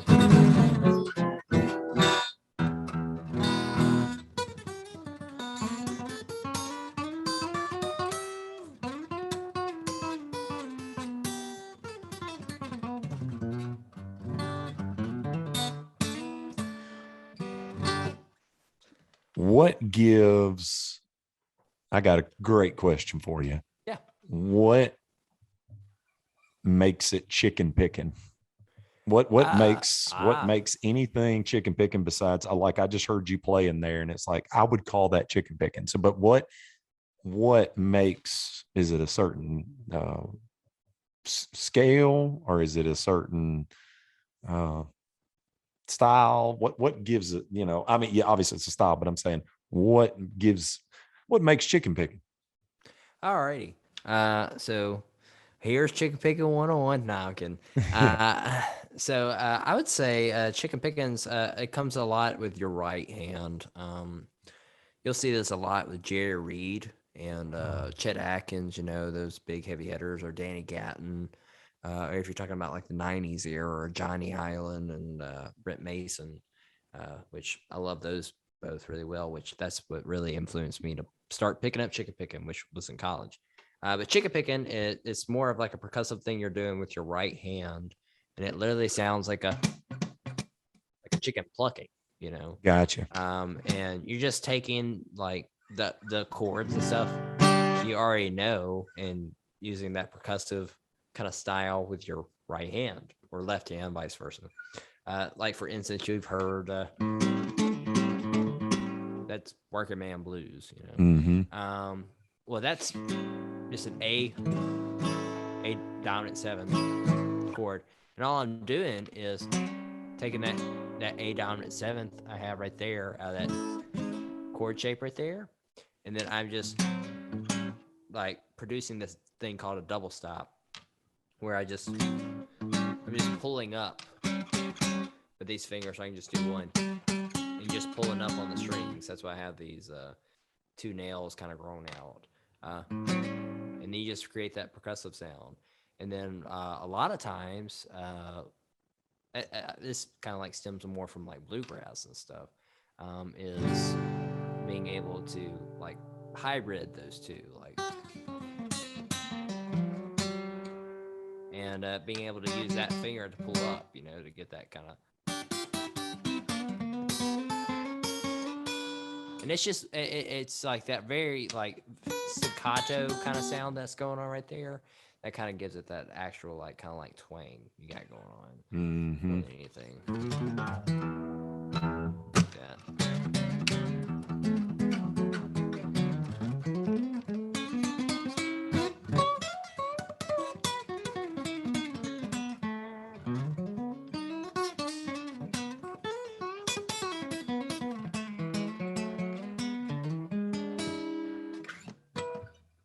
Something like that. What lead scales do you use? I mean, obviously, most people use one type of. What's my wording is off. I'm not a guitar player. Y'all forgive me. Oh, you're good, dude. Pentatonic. The pentatonic. Most people just stay in that zone, but how much do you venture out? That is a good question. So majority of the time, the funny thing is that I use a lot of pentatonics in my scales, and then I'll veer off. So majority of the time, people know this shape, which is the fourth position of the pentatonic, which is which that's just your A minor pentatonic. So with that being said, a lot of people will use that. You use that all the way up the neck if you want to. But if I want to venture out a little bit, I'll just add a different color in there. So like that augmented fourth right there, that kind of adds a different color in there. That note right there adds a little bit of color to it. Same thing if I go that third right there, anytime that I flatten that kind of gives it more of a Santana vibe. So I can go, now I'm playing.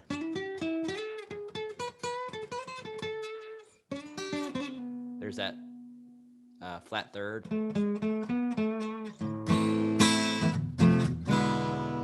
Now I'm playing kind of like a flamenco kind of sound to it. But just taking like little minor stuff outside of that box and giving it a little bit of color, I'll use like any of my thirds or even a flat seven to add a different, or even chords, like I'd probably say the most beautiful chord progression is going from A major, or just like a 1, and going to a 4, and then resolving it with a 4 minor. And then it just ends well every time. So I'll give you an example, like using your 1, which is A major. Say this is the song "What's Up." It's usually A to a 2, which is B minor. Then D major is a 4. And then so I'm gonna try something different. So this will be an A. Then I'll walk the B minor down. Here's that D major. Here's the D minor.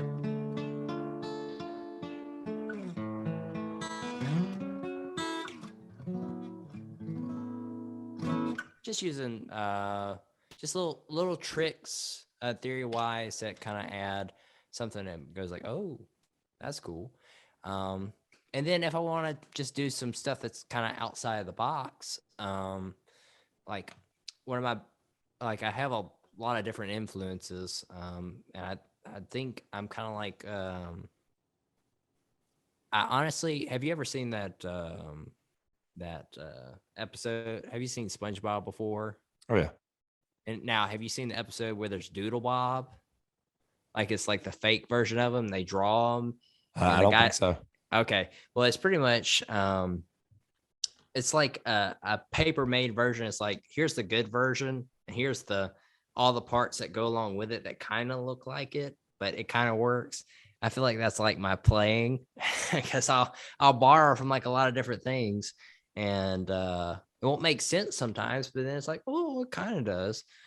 For instance, if we're still sticking on that A minor pentatonic, I might do something like in Lydian. No, not Lydian, sorry, my bad. In Dorian. So it'd be like, and I can do an ascending run like.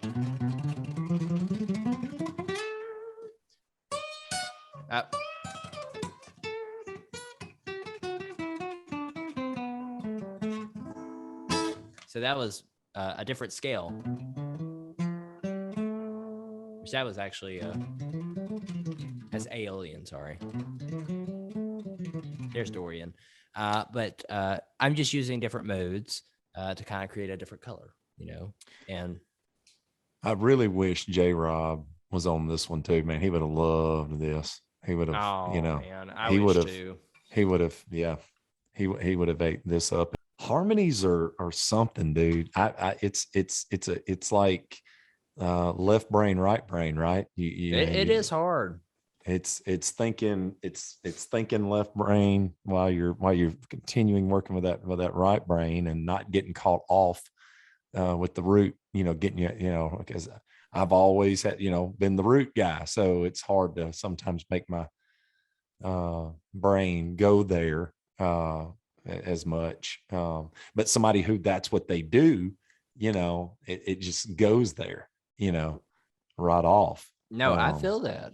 It's the same thing. Like, I mean, I didn't start singing until like later in years, but being in college, like seeing like with me taking some of the composition classes I took, seeing the piano physically, the A major, A minor, or A diminished, or whatever it may be, seeing how the notes like either go up and down.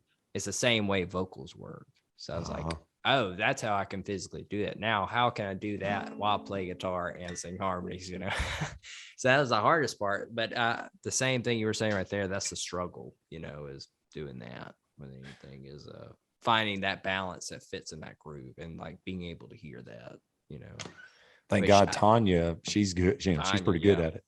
Thank God. I've never really had somebody that was that great at it. Well, I'll give you this though. You've been working really hard on that. Like some of the stuff we were doing. What was the main one we were doing? Was it conversation? You talking about acoustic part of the show, or you talking about yeah, that was it. Yeah.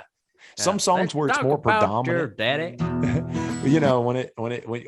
when some songs where it's more predominant, where I can hear the guy doing it, a little better, like on, all those years before, I could always do Simple Man. I could do the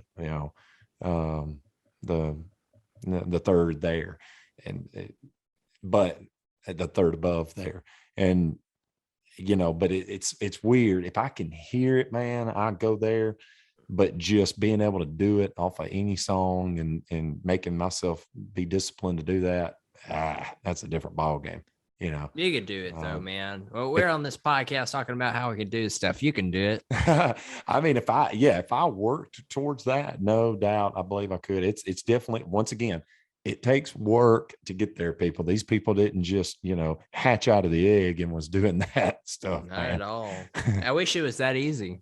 Yeah, no doubt. No doubt. It's a trained thing. Is there anything that you would like to share with everybody? Any thoughts on anything, or maybe some of your experiences? And if there is, so far in Nashville, is there any, been any experiences that maybe stand out that you think would be cool to let maybe some of these musicians around here know about, or people watching your journey so far up there kind of know about? Because I don't know anything about that stuff. I never did it. And when you tell me some of the experiences that you've told me, even I'm kind of like, oh, that's pretty cool. I'm sure it's what's different about there so far than your life here in the local scene. Right. Well, man, let me put this bad boy down real quick. I'll get back to it though. I'd say the biggest thing that, I mean, like, there's been a lot of crazy experiences just within the first 6 months since I've been here. It's been bizarre, you know. I ended up sitting in with the band American Blonde, which was originally Southern Halo, which, if you're from the South and have been in Cleveland, Mississippi before, that's the three girl blonde group that came out of there, and they've been on tour and opened up for a lot of big names and have toured with a lot of different people over the years. But yeah, I ended up sitting in with them for a gig and then have been on and off with them for a long time. And then I fell after a gig after them. I ended up frantically driving to Nashville once I finally got my chance to play on Broadway. And I usually don't get nervous on stage, not talking about like being like just arrogant at all. It's just being like, I used to get very nervous on stage. I wouldn't drink energy drinks. I would only eat a certain thing. I wouldn't drink a lot of water, you know. But I was really nervous because it was the first time on Broadway, because mentally in my head, I was like, I got to be on my P's and Q's. I need to know all these songs. But my experience was like, what am I going to play? And they sent me a set list. I was like, wait, there's no set list? He's like, no, we pretty much play like whatever they ask us, like the people like that are there, and you try to play it, you know. And the thing is, you got to pull those songs out of your ass. Okay. So I'm like sweating bullets over here. Like, all right, what songs are we going to do? What key are these songs going to be in? How am I going to be able to transpose on the fly? And if they're going to ask me to sing on a couple of this stuff, like whether it be harmonies or singing lead. Because it's kind of treated like a tourist town, right? Yeah. It's a tourist. So the biggest thing, which I'm just an outsider looking in from my experience being here in Nashville compared to what it was when it first started, which it was only like, if I get the history right, somebody don't bash me on this, I think it was only like 7 venues at one time. And I think that it wasn't anything like what it is before. It was actually about country music and like actual chicken picking players, you know, and like singing the 3 chords in the truth, you know, what it was. And Nashville has just become a tourist town. That's what it is, you know. I mean, it's just the reality of it. And from what I've heard from other old schoolers, which they're not old schoolers, they're just veterans of it, and they've been in a different time than I have, which really good respect for them. And then some of them are from like Mississippi as well. They used to play Tootsie's all the time. Tootsie's was the first venue that really started there, if I have my facts right. And they said they didn't make any money at all. Like, they said that they were pretty much paying to play, and there was not a lot of money in it. You were doing it just for fun, and hopefully somebody picked you up. That was the whole point. In today's age, being here in Nashville, which I'm still learning this, you know, I'm still early on in the game. So I'm just giving my full experience from where I'm at right now. That it's a tourist town, and people know that there's going to be musicians on Lower Broadway that want to make money, whether that be just making fast money or if they want to get picked up by somebody. Everybody's there for a goal. But Broadway, like Lower Broadway, I would say specifically, is for the partiers and how you make good cash, you know. Now, I don't want everybody to run in Nashville, which, I mean, the more Mississippi people we can get in Nashville, the better, you know. So bring those. But yeah, I mean, from a cover band standpoint, it's great money, like fantastic money. And that's why you see me playing 7 or 8 nights a show. Now, it's not like Mississippi pay, you know, right out of the gate. It's not a guarantee. You get a guarantee, but it's not like a guarantee that you would like in a big fish in a small pond. You're, like you said before, like a guppy in a big ocean. So you've got 40 stages, and they're still building them, you know, on all, like, each side of the street. And they need bands. We literally have like a group for a separate app of like the entire music community, where people will be like, oh, we need a drummer at Tootsie's on the 3rd floor, 2 to 6 p.m. Somebody will show up. And that's like within a couple hours. And usually if I'm talking about the bass pay and everything right correctly, I started off getting 40 or 50 bass pay. You play for 3 hours, which usually it's about like when you get the sound check and everything else, it's usually about 2.5 hours maybe. But you are getting paid to play whatever you can pull out of your ass. So that first experience I was there, the band I was with, they sent me a lot of rock stuff. I was like, oh, it's weird. Like there's a lot of rock stuff that I know. And then there's a lot of rock stuff that I've heard my entire life, but I've never played it before. So I was like, sure, I'll try it, whatever happens. And the funny thing is, they were just starting off playing too, like this was their like third show into playing on Broadway. So we get like a base pay of like $40 or $50 as Kid Rock's third floor, and then whatever tips we can work up. Well, shoot, that first couple songs, I was worried to death, but then somebody requested like $20 for us to play like Bulls on a Parade, the first song.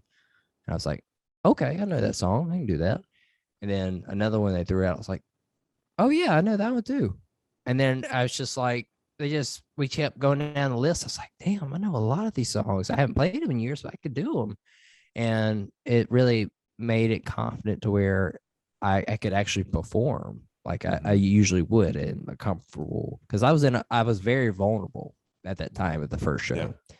And when I got up there, I was like, man, I'm going to shit the bed. I'm like, I want to fuck up all these songs and I'm not going to be able to perform like I am. And I was like, I've got to go in there with 120%, be able to pull out whatever I can and do these songs, transpose them. And I did good, and the band's name, which that kind of explored into my rock band, that first group of people actually became the Northern Runaways. We all met at that jam night. The bass player, Mike Guy, hosts that.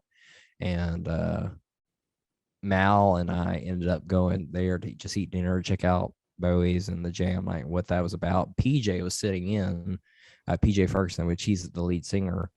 They were hosting jam night, and that's how I met them before I got hired for that first gig, and jam with them. And Jesse, the drummer, I met him. I'm sorry, I'm going on a rabbit hole, but it leads to somewhere. But Jesse, I messaged him before we were moving to Nashville. I was like, hey, we need a drummer to play on a guitarist to play on Broadway. And I was like, well, we're not moving for like 2 months. So they just kind of like booted me, and they didn't get me. Well, funny enough, I looked up, and after I played a couple songs at jam night, I was playing bass, and I looked over. I was like, I know that guy on drums. And we both walked over. It's like, do I know you? We like said it at the same time. And funny enough, Jesse contacted me after one of the gigs that the guitarist couldn't do when they were playing their third show on Broadway. And that was the one I got called to do. Well, after that show, I made $200 on my first show on Broadway. And that was just starting out, Now, you could average that up from a 9 to 5, that like playing for 3 hours, that could be a lot of work, but shoot, I made $200 for songs that I just came here to practice, Mm-hmm. And that's what Broadway is about, just entertaining what people are wanting to throw money on, what songs what songs you don't know, what songs you can pull out to please people. And that's all Broadway is, But I mean, like, I think that you make good connections and you get to play with a lot of different people you wouldn't think you would play with. Mm-hmm. Like I said before, it's not gloating. It's just humbled to like meet these guys and play with them. Sure. But like Jacob Bryant's drummer sat in with us a couple times and filled in on drums. We had Luke Holmes, drummer. He came in one time. With the Northern Runaways, we've had multiple people that we've got to share the stage with. We got to share the stage with Dink. What was his last name? But he's Toby Keith's bass player. And then Archie, which he was Hank Jr.'s guitar player for a little while as well. Which I don't know if that coincides with the last interview you had, if they know each other or not, but I'll give you the contacts of Archie if you want to. And what was the gentleman's name that was with Hank as well? Oh, Bill Marshall and Billy Earhart. We've had both of them on the show. Right. They were with the Bama band. Now the Bama band's lead guitarist that was with Hank for, whatever it was, I don't know, 20 something years, was Wayne Turner. Animal, called Animal. His name is Wayne Animal. Turner. Yeah. Gotcha. I believe Wayne Turner. I believe last name was Turner. Turner. Gotcha. Well, I mean, I don't know if they've ever run into each other or not, but that might be a thing. I don't know. But I mean, I've had some cool opportunities and gotten to see some cool people. Vince Neil came into town. Kid Rock's been there. Morgan Wallen, Luke Bryan, Jelly Roll. I was coming down from a set. Jelly Roll was literally on stage singing a song. It was the weirdest thing. But I mean, it was just weird. Just thinking that that's my workplace, and that's what I do for a living. Yeah. And now I play 7 to 8 shows, and now I'm starting to get better slots where they pay out even more than that crappy slot I was playing back then. And this week, let me count that up. So I'll be on my 97th show on Broadway. This Sunday will be my 97th show that I'll play. I've got 5 this week. So it'll be my 97th that I've played so far in 6 months. And that's not even taking a lot of doubles. You can even double down, which you can play 2 shows back to back, or even do triples if you want to. And you can make good money if you have it on the right days, like Friday and Saturday. But Broadway's tricky, but that's pretty much my experience with Broadway is that you start off with a base pay, and then you have a good group that brings in a good crowd, does a lot of good stuff, and it satisfies the fans. Your rate goes up as you go. I don't know what the rate is for Kid Rocks, but I had word from one of our friends that they broke a record, and they all brought in 900 a piece in one night. That's absurd money. Yeah. And that was on the Kid Rock's main stage, which everybody wants to play on Kid Rock's main stage. That's where everybody goes. It's the biggest venue in town. I mean, that I believe is one of the biggest ones if compared to like people going to Tootsie's or Jason Aldean's or Luke Bryan's plays. But the hopes to be on some of those stages is good. But hopefully that'll work out. But yeah, I mean, the money is fantastic on Broadway. And then that's also given me opportunities to branch with the Tootsies through the Northern Runaways, which that's my rock group. Follow them on the gram and YouTube and all that stuff. But that's opened us up to where we've been able to travel, to go to Panama City. Like we're supposed to be going to Panama City this coming week to play their last little fall thing for the week. And we'll stay down there and play for 7 days and have a good time and hopefully make some good money like we did last time. Last time we brought in a good portion. I'm not going to spread money out. I'm never going to gloat about that, but it was a well worth good trip that paid for itself. And that was just strictly just from meeting connections and good people aside through Broadway. But I think that Broadway is fantastic if you are if you want to make a living, even if you are like age out, which I don't think anybody really ages out, but I think like from a entertainment perspective, there's a aging out that some people look into. But you can still be a full-time musician if you want to in Nashville and still make great money and still do what you want. The only thing that like on my particular goals on like what I want to do, I don't want to do Broadway my entire life, of course, even though it's good money. I don't want 10 years to go by and me look back and I'm like, oh shit, I'm still playing on Broadway right now. I want to be able to be in a group that is touring, writing material, whether that be country or rock. Specifically, personal opinion, I'd rather be rock or metal. Whether that be a work for hire guy or be in a group, like a specific group where I am a brother in a group together with a group of people that are looking for the same goal, writing great music and being productive. And go as high as we can in the music industry. But Broadway's cool. Broadway's cool. I think it's great for money and everything if you're wanting to pay bills, but I wouldn't think it's something that you want to have as your end all goal. Yeah. That was a lot. I'm sorry.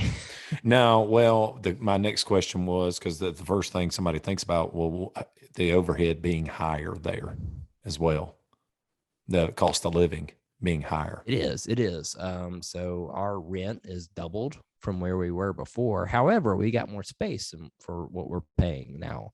We live a little bit outside of Nashville. I know I claim to be in Nashville, of course, but we're 30 minutes outside of Nashville. But for the space we were wanting, and then like the design of the apartment we wanted to have more room. That was our biggest thing for moving, is we've got to have a place that has a lot of room.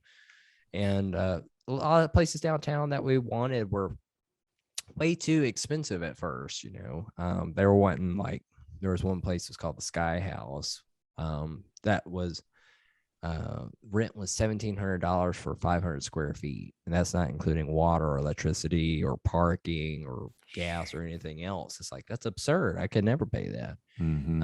And it is. But I knew that going into it. I knew that the overhead was going to be that much more expensive, you know, and I knew that I was moving to like one of the biggest growing cities in the world, you know, right now, or in the nation for that matter. And I knew that I was going to be biting a bullet, and I would be reaching into some of my savings to do so, you know, but I was like,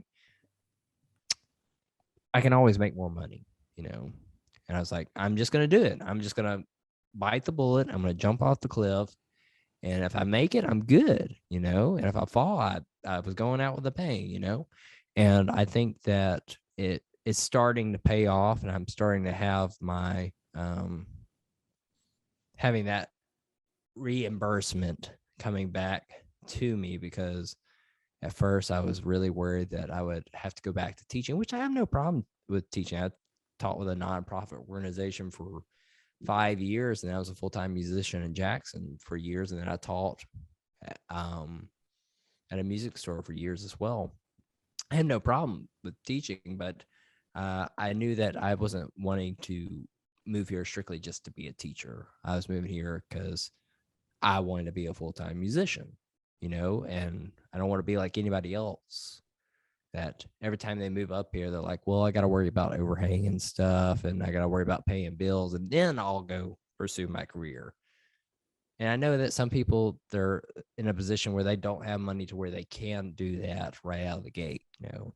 And of course, I don't. I mean, shoot, I was a musician coming out of college, and that's what I was making a living, you know. And but you made the responsibleness move of saving your money before going and taking those big chances. Correct. That was always like my biggest thing when I was in college, was to save up as much money as I could just for like that rainy day fund. And anytime that rainy day fund came into play, that I was like, all right, well, I have this, that I can do that now if I'm actually going to pull the trigger or not. And that's what I did. You know, that's what we did. You know, Mal and I were both on the same page for both of our careers, that we weren't going where we wanted to, and our ceiling was very low, and we wanted to break through, and we were just in a stopping point. And I think a lot of that with COVID like really ramped that up too. You know, we were at an age where we had time to think, you know, and figure out what we needed to do with our lives. And I think we made the good choice, because as much as I love Mississippi is always going to be home to me, and I'll always visit. I love the people there and the people that influence me, but I have gained so much knowledge and life just being up here in these 6 months that I feel like I was missing, and feel like I've gained more respect as a musician and a person being here in a city that respects music in that way. Mm-hmm. I get it. No, I totally get it. But, you know, you said something very important that I've always went back to in my head.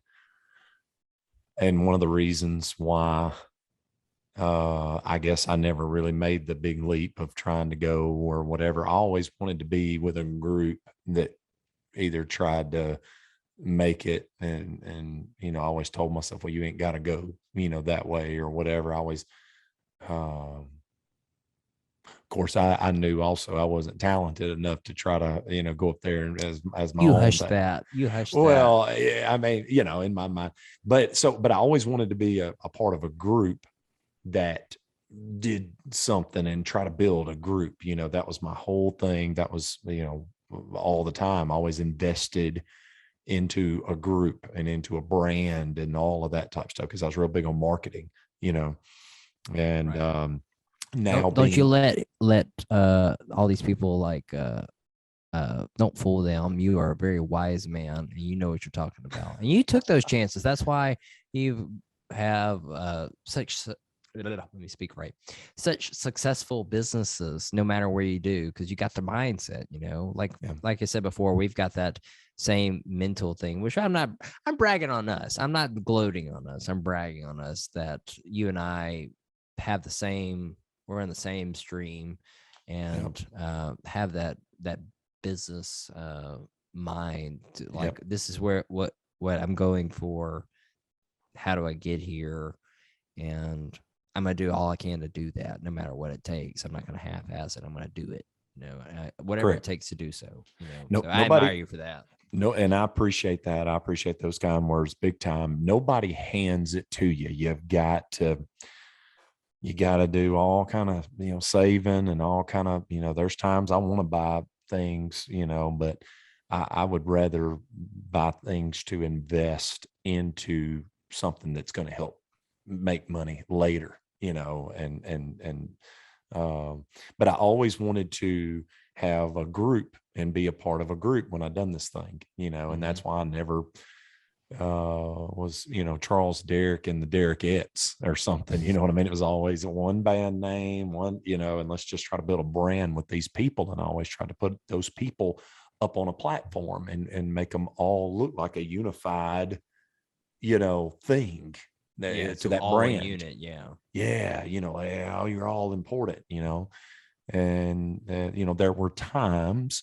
where it was, you know, me doing all the work, you know, a lot of the work, you know, to keep it all afloat. But not saying that was always the case. I mean, there was times, you know, people did things, and I'm not trying to, you know, take away from a lot of people's efforts, but you know, but the good thing now is, you know, at the age that I'm at, it was like, okay, now I want to do this. How did I flip this back around, man? This podcast is not about me, but this goes along with what we're talking about. You know, you know, the Dukes of Country thing. It's okay. Now I want to take people back to this time period, because I know, you know, the original thing, it wasn't working anymore, or the original brand, you know, and it was kind of dead in the water, you know, and it was like, how can I stay in this business and, you know, build a brand around people again, and a band that all want to put forth effort to it, and maybe make it as a living again in this business, doing something nobody else is doing. And that's what we're doing, because I'm too old now to try to do I had enough of that. I got a lot there to be proud of, right? There's a lot of, you know, video singles and album, whatever, and all that stuff left behind. But I'm loving this. And, but if being, you know, if I were you and in your shoes, I would be making the, you know, leaps that you're doing, just because, you know, you got to take gambles in this life. You know, you got to take gambles in this life, and we're taking gambles now. We are, both of us are, at different periods in our life. And hopefully and it's already paid off somewhat for both of us, but I think we really want to see it really pay off for us, you know. But with the work ethic that we have, we're not going to stop even when that happens. It's going to make us kick into another gear of work, and make it even bigger, you know. Yeah. Make it into a monopoly. No, I'm kidding. Don't do that. It's never enough. It's never, if you're ever satisfied, then you're letting your foot off the gas pedal. And that is, you know, and I realize there's a peak, and I realize there's a a prime. You're going to have a prime, and you're going to be out of it. The writing's on the wall, and it's not just for you, it's for me, and it's for everybody. The writing's on the wall, but to have those plans and to make those goals as they come and have to reset those goals as you get older and all that kind of stuff, you will be successful in your life. And that's not coming from somebody that was perfect. That's coming from somebody who's made mistakes, and that's coming from my mentors and people that I looked up to that's made mistakes and reevaluated their goals as they got older and all of that. It's work's all about life is all about work, really. Mm-hmm. There's no way, if you're gonna be successful at the different points in your life, you have to work. And resetting those goals and getting back to work in a different way is what it's all about. And you will be, at the end of the day, successful if you do that. Waiting on a handout. A lot of people now, they've got this mentality of that somebody's going to hand it to them or whatever. You're going to watch the ship go by, Absolutely. If anybody that thinks like that, young or old, you're in the wrong mindset. It's like almost like trying to like win the lottery, it's like, oh, if I buy this ticket, man, I got it this time. No, dude. I mean, your chances of winning that is very slim. If you, what I'm getting at that is like, if you live in a reality where people are just going to hand you something that you want, you're just in a dream, you're just in a haze. It's not reality. You've got to, anything that you want specifically. And I mean, it goes for anybody. It doesn't matter about, like where you came from or anything like that. If you want something, there's a hope and a will and a way to accomplish what you want to succeed. Just takes you to do it. Mm-hmm. Well, and nowadays it's almost becoming more of a rarity of people who will actually work. So, yeah, there's a lot more people in this world, but it seems like there's a whole lot more less people that's willing to do what it takes to be successful. It's kind of weird, like you said, there's a ton more people in Nashville, Tennessee now than there was 20 years ago. Right. But they're still needing bands, they're still needing people that's actually going to be. And I guarantee you there's probably thousands of musicians that come to Nashville, different, a year in, year out, whatever, that just don't have their shit together and they have to leave or it don't work out. They end up on their ass, you know what I'm saying? Whatever. Mm-hmm. Or, drugs are just not good with money or whatever it is.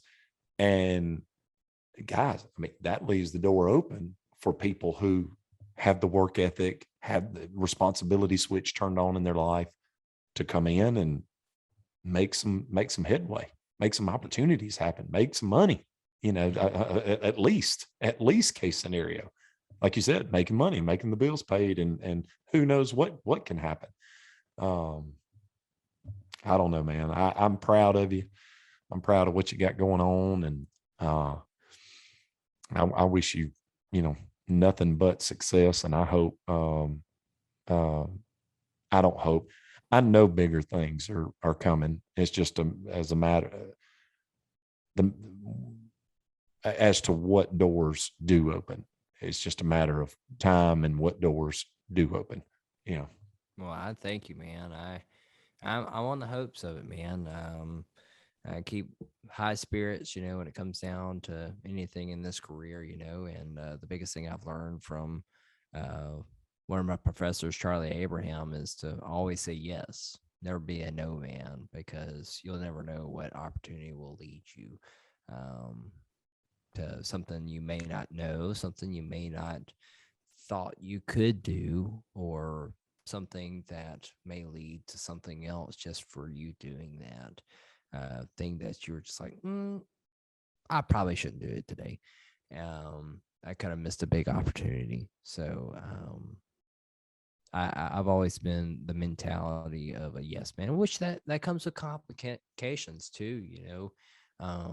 The biggest thing, like we were talking about before, is balance in anything, is a family life, of being up here in Nashville and being with a full schedule and practically playing 7 days a week. It's hard for me to see family. It's hard for me to spend the quality time that I need to with my spouse and her little one.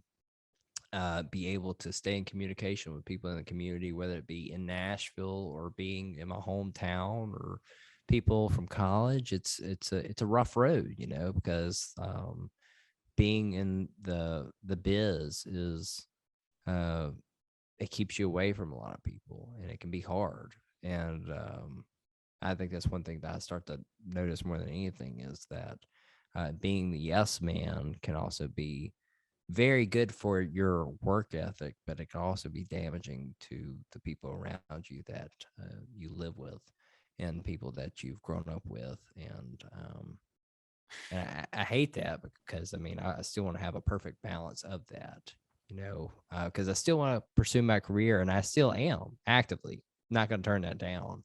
It just becomes that balance game you're talking about before. But being the yes man is like my, for sure, number one priority for all spectrums. I want to let the listeners know that the only reason I kind of go back to myself and give some examples in this specific podcast that I haven't done that before. Me and this guy go way back, and there's always been a lot of big brother talks with me and him. So we're kind of doing that in this podcast. So y'all forgive me if y'all think that it's like, dude, this ain't about you. What are you doing? No, look, this is a different podcast. Right. This is a different podcast than anything I've y'all seen me do with the other people, because they're that personal relationship here. So but I wanted to say this on that. Make sure that you always hear it saying it's the truth. And the older you get and the more you separate yourself from your past college friends, high school friend, whatever it may have been, whatever. People are going to come and go in your life. And a lot of those people, they're going to, they're making their own families, their own lives. You're going to see it as you get older, even a lot more separation with a lot of that. And it's so true that your circle gets on one hand, and it'll even get smaller, to where it's probably about this maybe, right? You just want to make sure that you do try to, as much as possible, make those people happy that really give a shit about you. It's on that one hand, right? That spouse, that son or daughter, that mom and dad, whatever, right? And people, even the people inside that circle, is going to understand more than others. All of the people outside of that one hand, pretty much, it don't matter anyways, because they've got their own lives. If they don't understand, then they don't have a life really to begin with. You know what I mean? They're still searching for it. So, there's gonna be a lot of people though that's in your whole, that or you remembered, or whatever. I mean, I've crossed paths recently with some people that I haven't seen maybe in 20 years or whatever, and it's different. They're at a different point in their life. You're going to see some of these people, as you come along from college and all this kind of stuff, and you remember them being a certain way. And it's kind of funny. You even talked about like maybe even a bully from high school or whatever. You may come across some people and you're like, man, you're not even the same person anymore. It's weird. I think of you in that light, from back then or whatever. And you've changed a lot, man. You're like, you're a grown person, and there's no telling what all they've went through since then. There's no telling, and they may have a full family now, and like whatever, responsibility switch got turned on a long time ago, and they, whatever. So, yes, what you need to do to pursue your dreams, but you also want to, and it's a lot of, I didn't get much sleep, but we need to go to the park today and take our child to the park or whatever, right? Or the stepdaughter to the park. In your situation, I'm just saying that no, it's I'm totally fine, comfortable talking about that. I mean, she's close enough that she would be, and I love that girl to death. She's a sweetheart, she's been good. remember several times being, you know, oh man, we need to do something as a family today, but I'm like a zombie right now because I got in at 6 o'clock, 7 o'clock this morning, and I'm waking up now at, 2 o'clock in the afternoon, and we need to do something as a family, but I'm just like this, red eyed, trying to get through it. Yeah. walking around and just like in a dream, and I've been there many a day, but you want to try to balance it as best as possible. And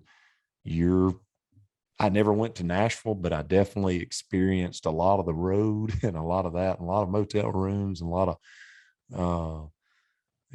trying to make it in a different way, and um, a bunch of radio commercials and interviews and I love it though, man. That's progress, and it was yeah, progress, yeah, And it was y'all something. did. If I could remember the stories, it'd be cool to sit around and talk about them one day. We're gonna be sitting around and I'll be like, fuck, I don't remember any of that. Dude, That happened. People call me like, yeah, man, look at this video. I do. I guess I did that. Yeah. That's another bad thing with social media. Well, it's a good thing too, that you can practically pull up anything from years ago that you wouldn't remember. And it's also good for like bands and stuff compared to like from back when social media wasn't around, that like you were looking for like a record deal or something for like a band to like grow and be a musician. Well, now people are like creating their own LLC and doing it themselves, and then like getting like Pro Tools or Logic Pro X and making their own music and then selling it online like it's nothing. They're able to promote themselves. I mean, they're making a living by themselves, Mhm. and the industry's changed so much. I know we just went on a tangent, but what I'm getting back at is just like uh, uh, the social media and how it's kind of good and bad at the same time. Videos of you like jumping off into a pool off a house, or this one good song you sang. It can be good and bad. But you know what? The truth, that's the thing. The truth is good and it's bad, but the truth is always a great thing. And the truth shall set you free, It will, dude. I went back and do you ever get the reminders on, or not reminders, but memories on your Facebook timeline? Oh yeah. I go back and I see like when Facebook was just getting started and like some of the stuff I said in 2009. I was like, 14-year-old Zach, shame on you. Exes, man. What are you doing, man? You don't know how to spell. You're being mean online. What's wrong with you? Well, but the thing of it is, see, like my oldest boy is 12 now, and some of the stuff he's going through and talking about to me, it's like, man, I now he's actually helping me remember a little bit about 12-year-old Derek, and some of the things that he was thinking about and stuff. And it's like, man, I was there at one time. It definitely opens you up and makes you think differently, and also know how far that you've come. You may not think that sometimes you get stuck. I don't know. I know I do. Sometimes you get stuck in thinking, well, I've been this way for, past 10 years. Then if you look at something like you said from 10 years ago, you're like, oh my God, I'm a lot different. I didn't even think a lot different, and it's amazing. You're about to be 27. Yeah. Yeah. Wait until 37 and your 37-year-old self looking back at your 27, who was it that said it? I've heard this said a bunch of times, and this conversation came up. Hell, maybe me and J Rob, but it was older people, like seniors, older people,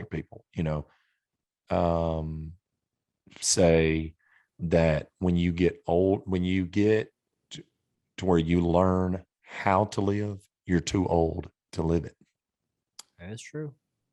Once you get it all just about figured out of the way you should do this game of life, you physically can't even hardly do it no more. You just want to sit around and tell other people how to do it, or try to coach them. And those younger people want to be hard headed. Yeah, as we are. And not want to listen. Nope. As we are, man. There's a lot of truth in that. And I totally agree. No doubt. Say no more. Is there anything else that you want to share? I always, of course, I think we kind of covered this, but I always ask the people on the show to maybe tell people who are trying to make some noise in this business. They're not still in the garage, but they're starting to do some shows, maybe starting to, do a little bit. What would you tell them to do? And what would you tell them to not do if you were to give a point of help?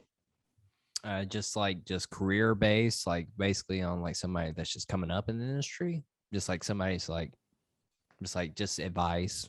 Advice to them of if they wanted to really, really try to do something in this business, maybe something that's very important to not do. And I know that's a real general question. And I guess what I was trying to get from people in asking that on the show is if they had maybe an experience in their life where they're like, oh, you better watch this now. I'm going to tell you, but I've almost gotten this general answer back of like, well, it's simple as this. And I'm like, well, yeah, I'm hoping if there's anything that you've had an experience that you're like, well, guys, let me tell you about this right here, or you definitely have to do this. I mean, obviously we've always gotten the answer of you need to put time into your art, like you were talking about earlier, and it resonated in my head of Bill Marshall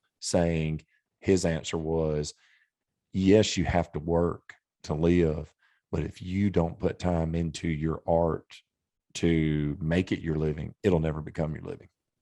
No, I mean, that's absolutely true.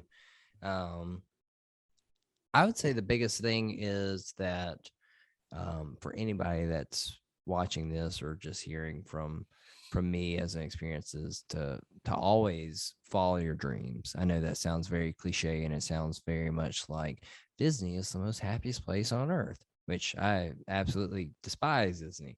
But that's the best way I could sum it up. If you're wanting to go into any arts or just like any career in general that you think that you are not going to you don't think that you have a chance in, you still shoot for it. Of course, you're going to put in your time, you're going to put in your work if you're really serious about your career and what you want to pursue. No matter whether it be somebody that's putting you down, family member, outsiders that are just negative energy towards you, don't let that keep you from doing your dreams. Always work hard, stay humble. Don't be an asshole. Always follow your dreams, say yes to everything. I had that mentally put in my head when I was a freshman in college.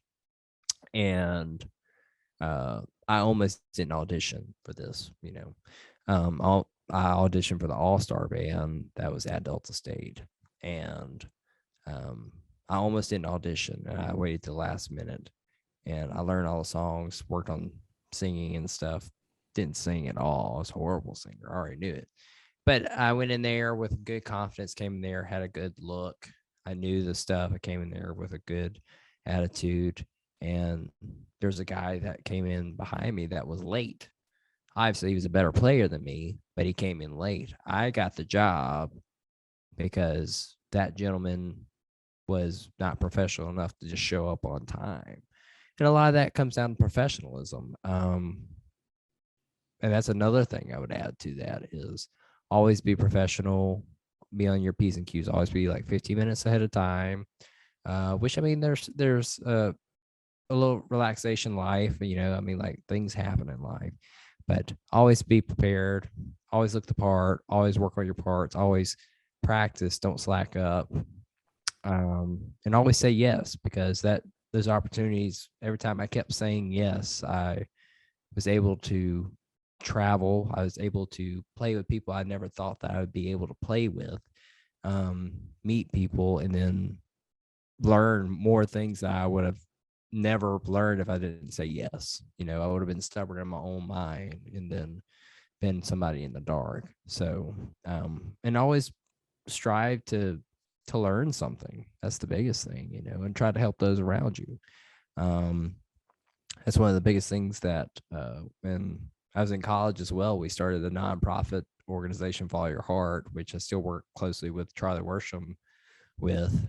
He started that group in Grenada, and we've been going 5 years straight where we are actively getting kids in the Mississippi Delta and teaching them guitar. Fender's a big endorsee on that, Diodario, CMAs, so on and so forth. I know I'm going on a tangent, but I'm leading up to something. But reaching out to always teach and grow our next generation of people. And even if that allows one kid to become the next Lizzie Hale or Eddie Van Halen, or just that kid needs somebody when they're depressed and they need a friend, giving them that opportunity to learn on the instrument is a big thing. So a couple big things out of there, I guess, is always follow your dreams, always be a yes person, yes man, yes ma'am, whatever. Always be an inspiration to people. Play the music you like. Don't play crap that you don't like. Always play music that you enjoy playing. And then you'll learn all that top 40 shit later, because you have to pay the bills and play that stuff.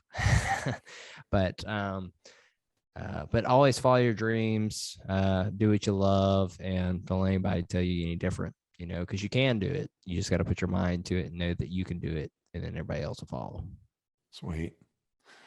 Well, man, is there anything else you want to throw in? No, I don't think so. I think I covered everything. I think hopefully you got enough to work with, and there wasn't too much mumbling. Absolutely. This was great. I liked it. I really did. Of course, personal attachment, but man, I love you, and I wish you nothing but the best. You already know this. We have our talks, and 110%, man. I got a good feeling about the whole deal. And I think you're going to have some opportunities for sure. And you've got many here rooting for you. That's for sure. Well, I love everybody from Mississippi. Don't think that I moved from Mississippi because I hate it. It's just because I want to make people in Mississippi proud. Well, so you needed to make that push and see what could happen. And this guy's bringing the noise, y'all. He's trying to. This was the reason, really, at the beginning for this podcast, was because of people like this that are really trying to do something and take a step. And it ain't just people going to Nashville. I'm not meaning that. Even people that are trying to do some serious moves around here, and it ain't even got to be necessarily with original music. I mean, even people trying to make major moves in this business and are getting people entertainment, and entertained and bringing numbers, and people really getting boogered up about it. And they're making, some financial moves in this business and all that type of stuff. I mean, that's bringing the noise. That's entertainment. Mm-hmm. People who are entertaining, and whether that be originally, or an original show way, or whatever it may be, they're making strides to make strides in this business and to get bigger in this business. And